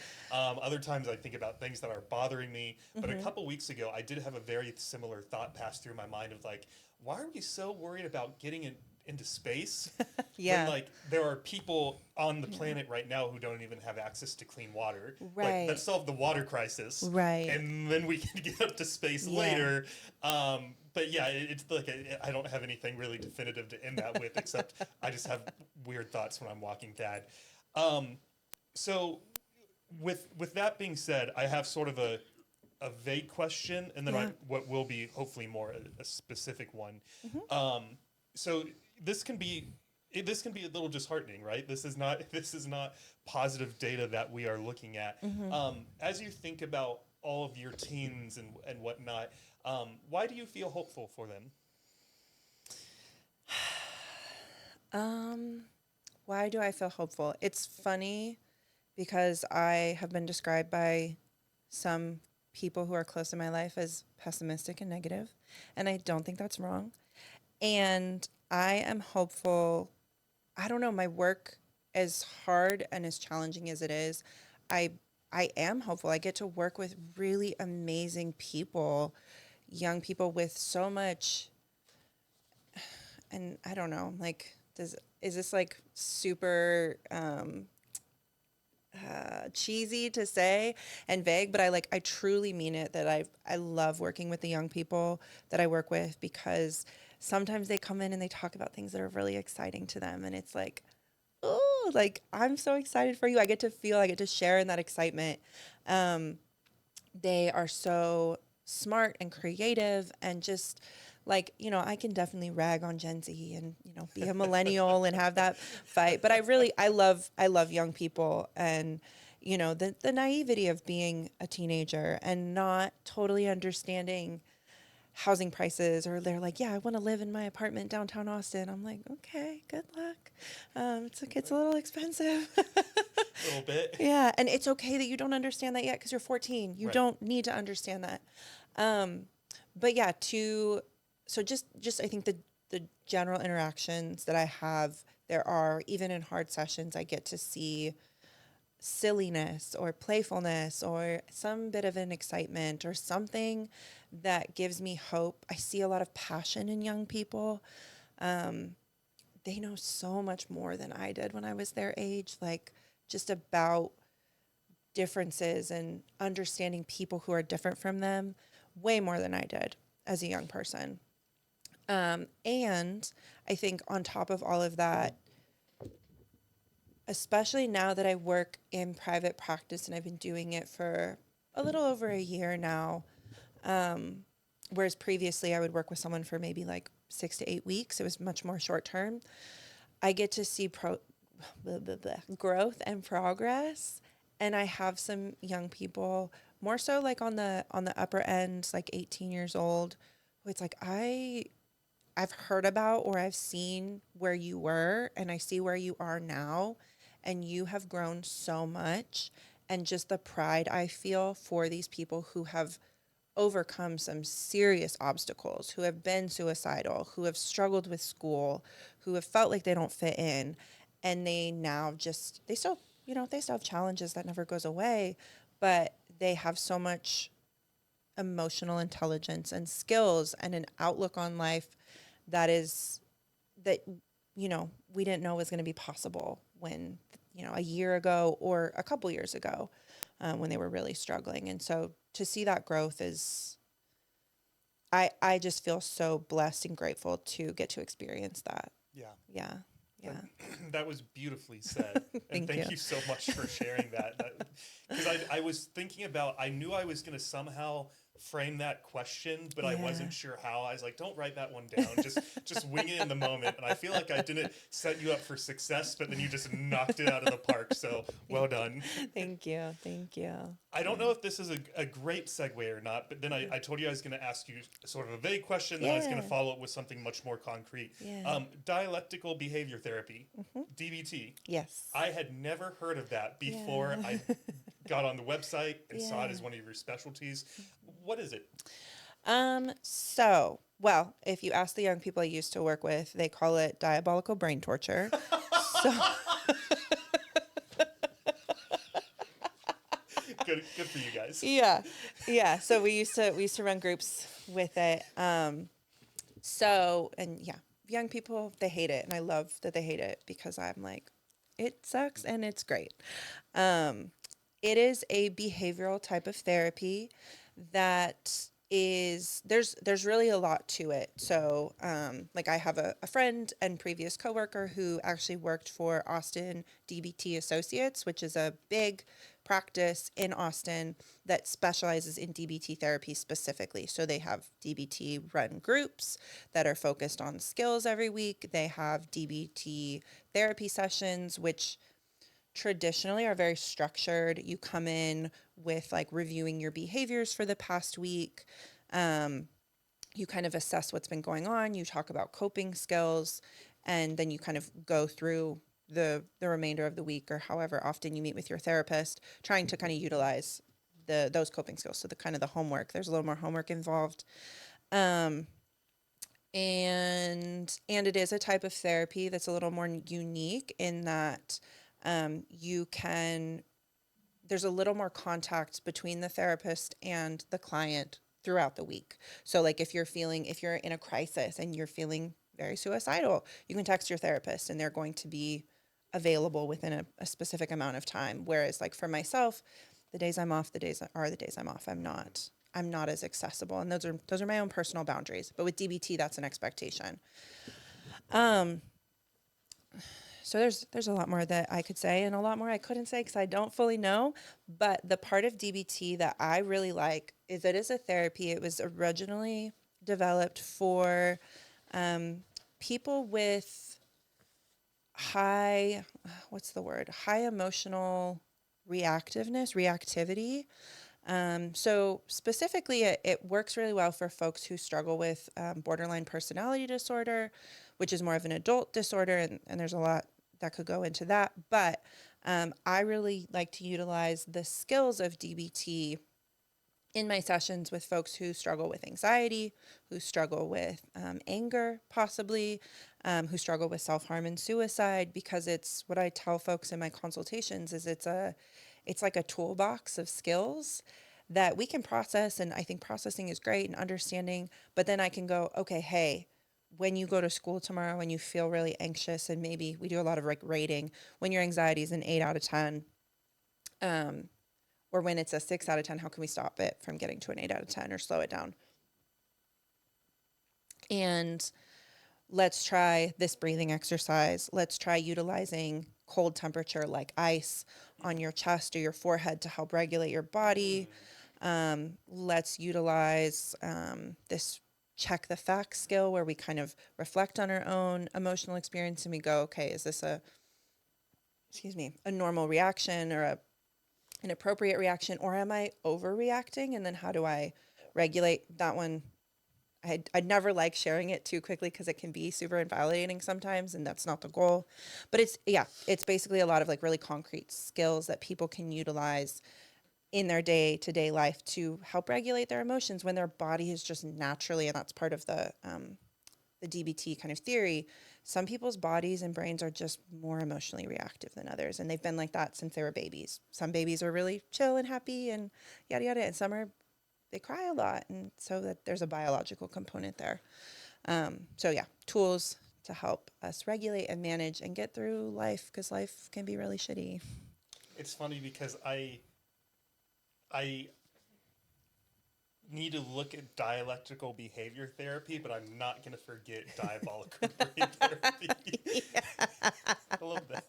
Yeah. So is DBT something that is it a style of of I don't want to say psychology or counseling. What's the word for what you do?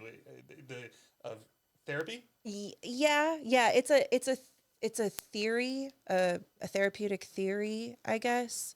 Um, so it's not my go-to. I wouldn't say I'm a DBT therapist. Okay, okay. And that's the weird thing about therapy. Like, to be a DBT therapist, you have to have certain qualifications. I incorporate DBT into my therapy, and that's totally kosher. I can do that. And I've had a lot of training or experience, probably more so than training, of DBT skills. But I'm not a DBT therapist. Um, so I guess I don't know if this is totally the question, but as far as like the type of therapist, most therapists have a lot of different pieces of different theories that they incorporate. And some, Gotcha. really specialize in one, or there's, more qualifications or like structure to some. But the rest of us are pretty eclectic in our approaches. Yeah. Do you remember when you heard about DBT for the first time, if it was in school or after school? Yes. I know it was in school. I don't totally remember my approach, but I remember taking a training later. I was like, was I still in school? Probably. And I didn't fully understand it. And I think when I first learned about it, I didn't like it because I don't, and I still don't really love behavioral. So like CBT, which is cognitive behavioral therapy, it's probably one of the most common, well-known types. I don't love the behavioral therapies. I think they can be helpful as far as here's a tool to change your behavior, to change your thoughts, to change your emotions, that kind of thing. But I don't think they help the whole picture. Um, or actually, let me back up. I don't think any type of therapy is good for every single person, Right. like that kind of thing. And yeah, I think we need kind of a mix of things for a lot of folks. So To your point, yeah. what do you when what do you need to see or hear, or when a client, what do they need to say or do that you think DBT could be really useful here potentially? Yes. So anything with emotional dysregulation, um, probably more like externalizing behaviors. So there's people who are anxious who they feel it in their body, they feel it by themselves, but they might look quote unquote fine. And then there's people who maybe are having panic attacks or acting out or all that kind of thing. So a little more externalizing, um, emotional dysregulation, anxiety, anger, probably other ones, but those are kind of the main two I see. And then people who I would say are on the track to possibly having borderline personality disorder. So Excuse me. that is not something diagnosed in people under 18, but you can start to sense a flavor of it in some young people. And that is hard to describe, but it's a kind of it feels like there's an inauthentic relationship. It usually stems from a traumatic experience. Those people really, folks who struggle with that really benefit from the structure of DBT. I think those are kind of the main folks who it's like a little more of that, a little more practical skills and structure. Yeah. Do you remember what the turning point was? Because you said when you first heard about it, you didn't really like it, I but didn't now it know is it. one of the many tools that you're Yeah. using along with other things. Yeah. What was the crossing point for you? Yeah, so I think the crossing point at when I worked at my last agency, which it was two different agencies, but they were owned by the same parent company. We did group therapy. That was what I did most of my time, was doing group therapy and running a DBT skills group. So it wasn't like a legit DBT group in like the way the manual says, but it was utilizing DBT skills and coaching DBT skills. And the more I learned about it, the more I was like, oh, this is not as, things are more complicated than, they first appear. And so it felt a little more appropriate. Sometimes when you just hear about something, you're like, I don't like that.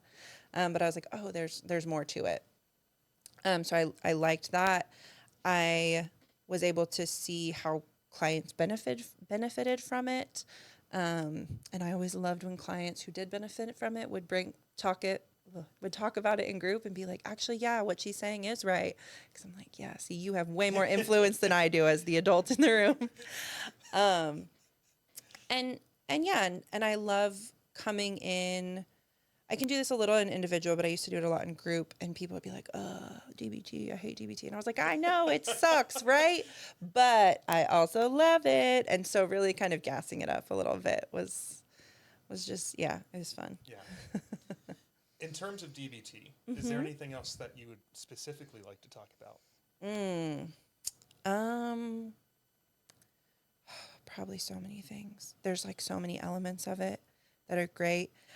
Probably the only other thing that I would specifically say is there's some really great communication skills that we can utilize through DBT. So that's one component is interpersonal effectiveness skills is one branch of DBT.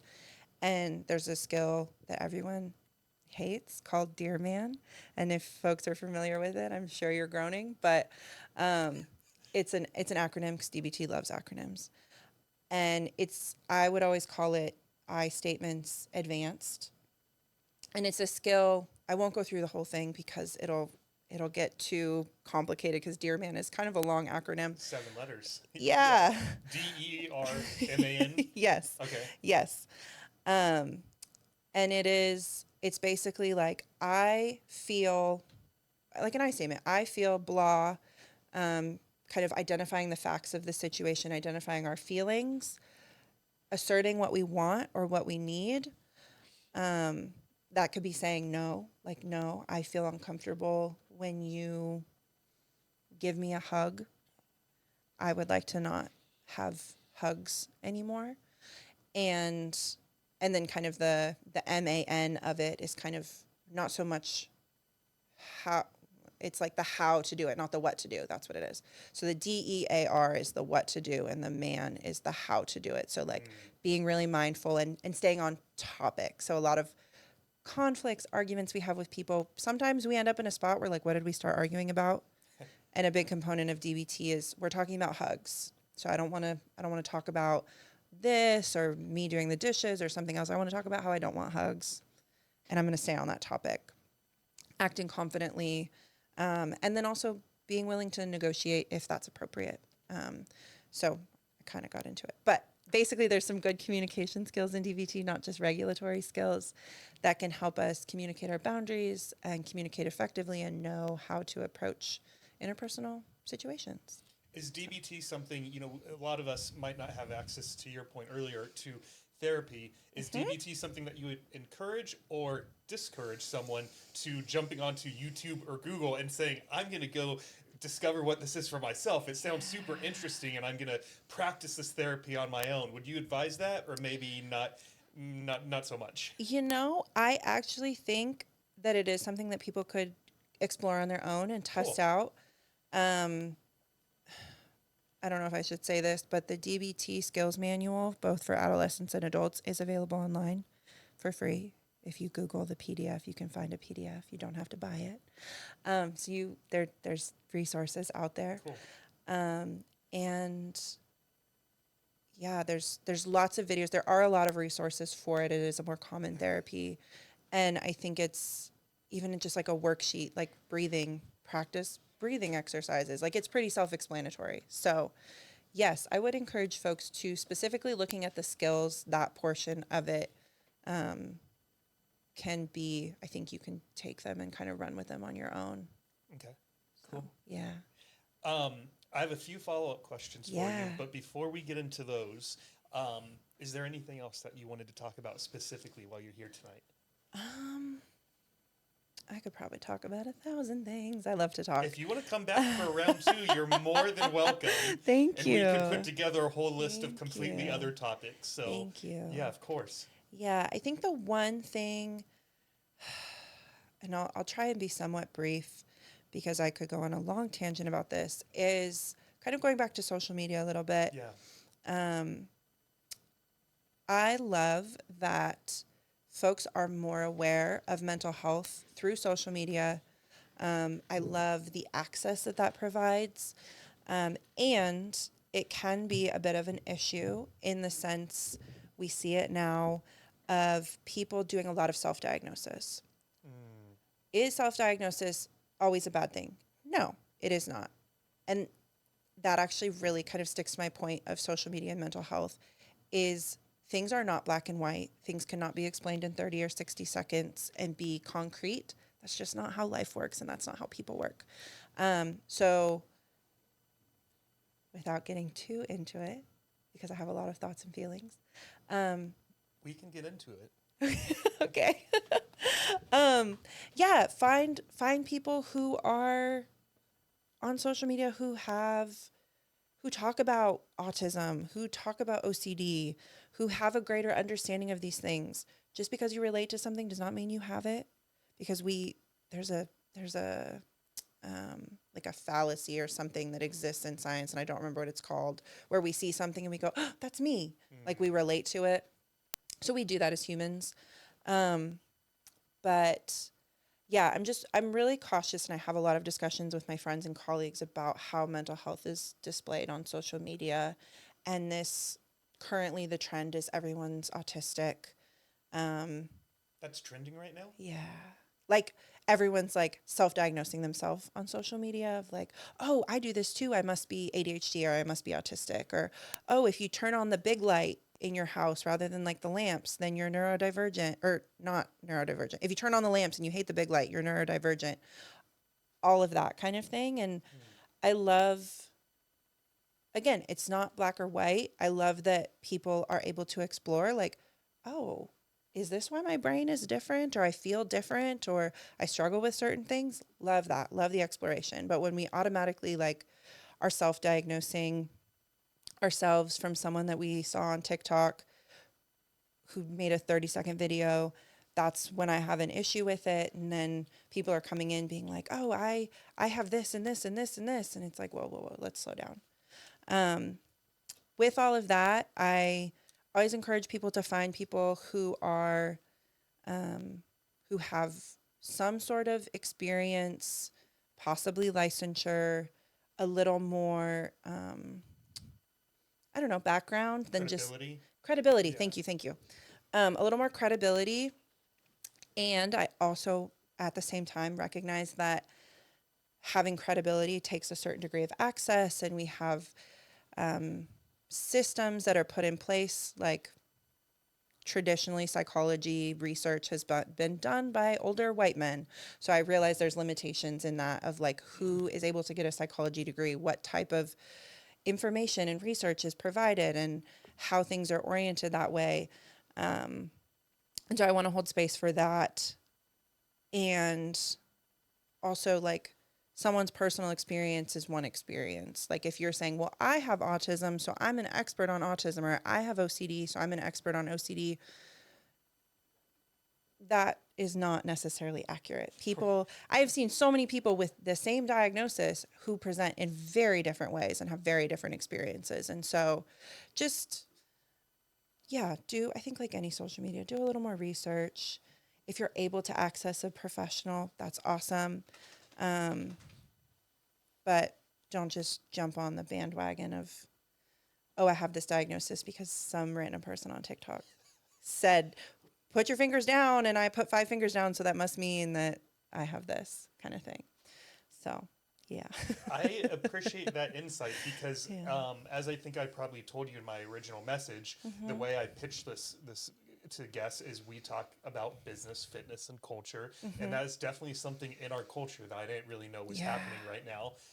As you can imagine, most of my friends are not teens, and I think a lot of my friends might have social media accounts, but they're not that active on them. They post pretty infrequently. We really only go on when we're like, in a long line at the grocery store or something like that. So Right. I didn't really know that the self-diagnosis thing was a trend in culture at the moment. Yeah. Do you? I'm guessing that means you probably have had more than one client that's also come to you and said, "Hey, I have blank," and then as you started digging, you found out that they thought they had blank because of the eyes of social media. Yeah. The It's social really media, interesting. and also like an element of like wanting, I don't know, it's not necessarily like wanting to fit in, but like I think we all are looking for something that to explain why we feel certain ways, why we struggle in certain ways, why yada yada yada. And it's like, oh, if we have this label, this diagnosis, someone's telling me that it fits me, we cling on to that. And the fact of the matter is the world is made in a very certain way for a very certain specific demographic of people, and it doesn't fit everyone's brain style and culture and experience. And so there's not saying having a diagnosis makes something wrong with you, but there's not necessarily a concrete thing that's wrong with you. You're just living in a system that is wrong.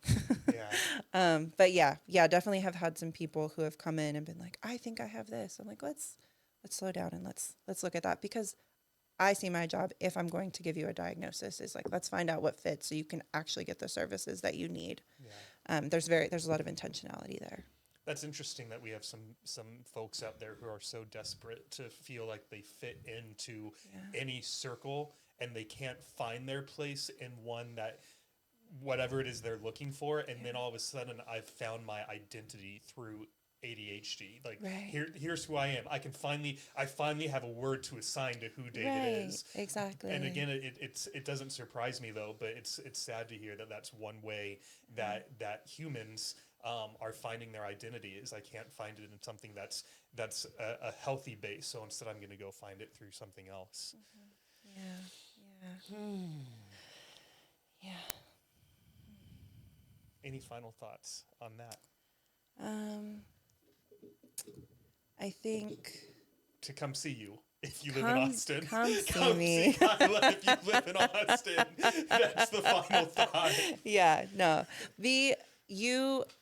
My final thoughts on that are, we are living in a shitty world. It is okay to struggle. It makes sense that you can't focus. It makes sense that you feel anxious, or that you want control or perfection, or that you're sad and can't get out of bed. It makes sense. What resources can you find? If possible, talk to your parents, talk to your friends, talk to your teachers, school counselors, find someone who can help you. And if there's any way, reach out to me, because I might not be able to serve you. I might not be accessible to you, but I will help you as much as I can. Try and find someone who can. That's awesome. Yeah. Well said. Well, as I mentioned, I do have a few last questions for you that will be quick ones. But before we get to those, to you, the audience, if you have stuck with us for this long, about right now, we only have it used to be 1%. The number jumped to about 20%. 20% of our regular listeners have subscribed to the channel on YouTube, given 5 stars on Spotify, given 5 stars on Apple Podcasts. And the reason I ask this every single episode is because we have no idea what teen, what parent, what brother, sister, cousin needs to hear this episode so they can have hope for either things that they're dealing with or something that someone very close to them is dealing with. And it means the world to me that we can reach those people who need to hear Kyla's episode. So please take 30 seconds of your time and go do that while we wrap up over the next 5 or 10 minutes. With that being said, if you could look right now, it might be a little bit of a scary question, but let's say you could do what I sort of just did, and you could look into that camera and imagine that there is someone. Let me just bring up my list. There is someone who is watching this or listening to this who is going through self-harm, who is having suicidal thoughts, who feels like they're just so anxious they don't even know how they're going to get through another day of school, who they don't like the way they look at their body. All of these things we could talk about. Imagine that person is on the other side of that camera, and you could talk to him or her for 60 seconds, 2 minutes, however long you want. What would you say to that person this evening? I mean, there's so many things that I could say. And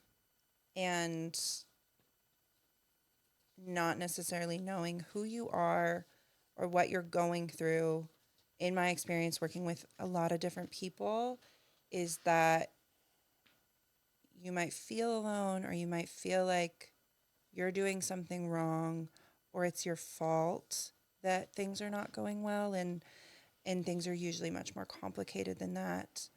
There are a lot of really great therapists. There are some who are not so great, or who are not a good fit for you. Everyone's different, but there are some really great people out there who can help you feel understood and can help you find a direction to help you feel like your life is more on track or going in a direction that you want it to go.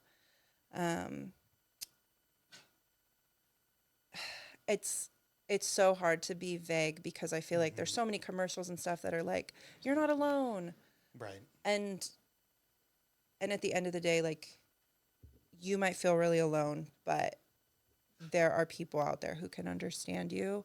And my hope, obviously I encourage people to look for those types of people, but my hope is that we can make resources more accessible to folks so that they don't have to look so hard to find someone who can understand them. and support them and remind them that they are so worthy and important, and that they have aspects of them that are wonderful and funny and intelligent and unique and creative, because every single client I've worked with has had numerous qualities that are so special, and they don't always realize that. Yeah. So, yeah. You know, it's funny because in 60 plus episodes of recording this podcast, Yeah. that was this first time to have a hairball, and he just chose the best moment to Right? be the perfect distraction. I'm here. I need to be seen. Yes. Look at me. Yes, you need to be seen too. Well, Yeah. with that being said, Yeah. if there is someone in Austin who would like to reach out to you, or even if there's someone in the U.S. who would like to just reach out, maybe because they have a question like, hey, I'm in Florida, but I do want to find a therapist after this episode. Do you have a piece of advice for what I should look for? Or, just how can people get in touch with you? Yes. Well, first of all, um, without getting in touch with me, great resources are Psychology Today and Inclusive Therapists. Those are both websites to connect you with mental health providers. Inclusive Therapist is a little more of a, like, why can't I think of the word? But like, there's a little more like intentionality towards different identities and among different identities, and really trying to be socially minded. Psychology Today is just kind of the top, most generic thing. So great resource there.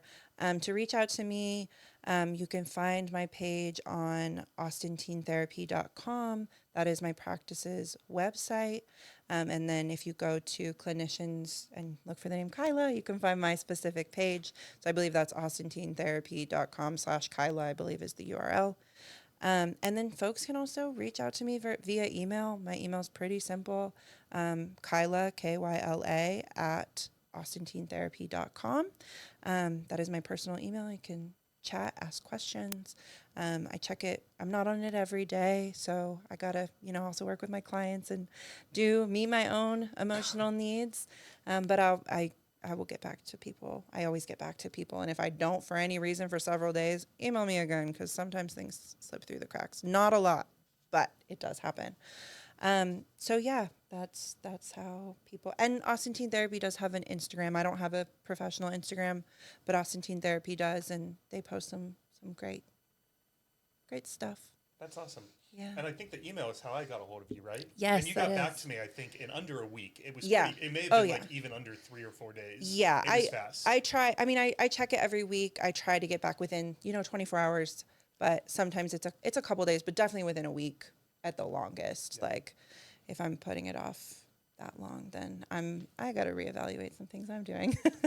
No, well, at least with mine, you did good. Awesome. So, Thank you. I know that between our phone call plus when you showed up this evening, you had a little bit of a reservation about coming on, that you were a little bit nervous. I Yeah. definitely saw, and I'm sure the audience too, especially in just hearing the tone of your voice, or if they were watching on YouTube, I saw a shift in your comfortability. And as we especially started talking about the teens, I saw the passion and the love for what you do come out, and those nerves just completely went away, because we were talking about something that is too important to let nerves come and distract us. So you did a wonderful job. This was a huge gift to me, to the audience. So thank you so much. Yeah, thank you so much for this opportunity and this platform to at least share a little bit. I don't know a lot, but I know some things. And yeah, there's some really great resources out there. So I encourage people to find what works for them, because everyone's different. So thank you so much. I appreciate it. My pleasure. And I'll put all the resources you mentioned in the show notes. So if you just scroll down a little bit, if you're listening to this, you'll see links to Austin Teen Therapy's websites and the other two resources you mentioned. So those will be in there. My final question, I started a new tradition in 2024 where I take my favorite questions from other podcasts and ask them of my guests, because I just love the questions, and I think I have the perfect one for you. Okay. What is your greatest gift to the world? Like, my greatest gift? Like, what do I give the world, or gift from the... Ooh. What is your greatest gift to the world? Ooh, okay. So, Or it could be, you know what? We'll play with this one a little bit. I usually make them answer it exactly how it was asked, uh-huh. but you could look at this as even what do you hope to give to the world? Yeah. I'm laughing at myself because I talked a lot about self-compassion and kind of some self-esteem stuff, and I'm still like, oh, what do I give to the world? Nothing. Oh, come on now. After everything that you just talked about. We struggle with it too. Therapists, I know a lot of shit, but it does not mean I utilize it. So, greatest gift that I give slash hope to give. I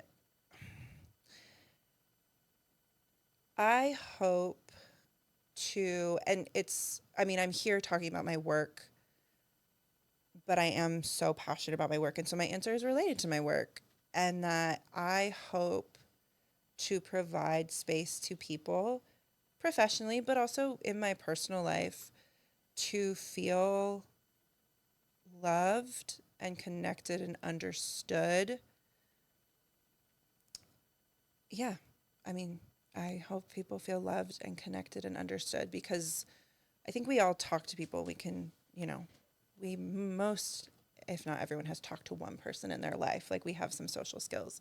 But to really sit with someone and try to sit in their shoes and understand them and have them feel like they're being understood, I think can take some skill.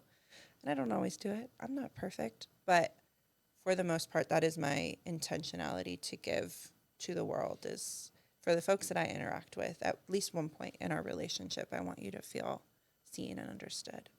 I'm sure that there's probably a ton of teens who feel more seen and more understood since working with you. And I liked you as you were saying that. You reminded me of when we were talking about how to react if someone tells you that they're self-harming themselves or anything like that. Is that my sort of takeaway from this was that if you is let's just be naturally curious. Yeah. That's what I try to be on this Yes. podcast. I go into every episode and tell myself, you are allowed to not look at those notes and Yeah. go down whatever rabbit hole you want, Yeah. and just be okay with taking that breath and pausing and saying, we're going to forget about whatever the agenda, the things that I should ask, and let's just be curious about whatever topic it is that's in front of us in the here and now. Yes, 100%. That is being curious. We have, this is probably hopefully the last thing I kind of say is, we have, someone says, oh, I hate school. I can make 1,000 assumptions about why you hate school, because, Right. lots of people hate school. But why do you hate school? What is it? Why do you hate math class? A lot of people hate math class. Why do you hate math class? That natural curiosity and being willing to really understand someone is awesome. And I appreciate your curiosity through this Of course. opportunity. Yeah. Well, Kyla, thank you so much for coming Yeah. coming over tonight. I can't wait to release this episode and just see what kind of feedback we have. And to the audience, as always, thank you for listening. It means the world to me, you guys, to know that that there are people hitting play on this podcast in 26 plus countries at this point. It's very exciting, just to see what kind of impact we can make in our own culture and our families and our circles of friends and whatnot. So with that, I hope that you have a healthy and happy Saturday night, and we will see you guys next week. Bye, everyone. Bye.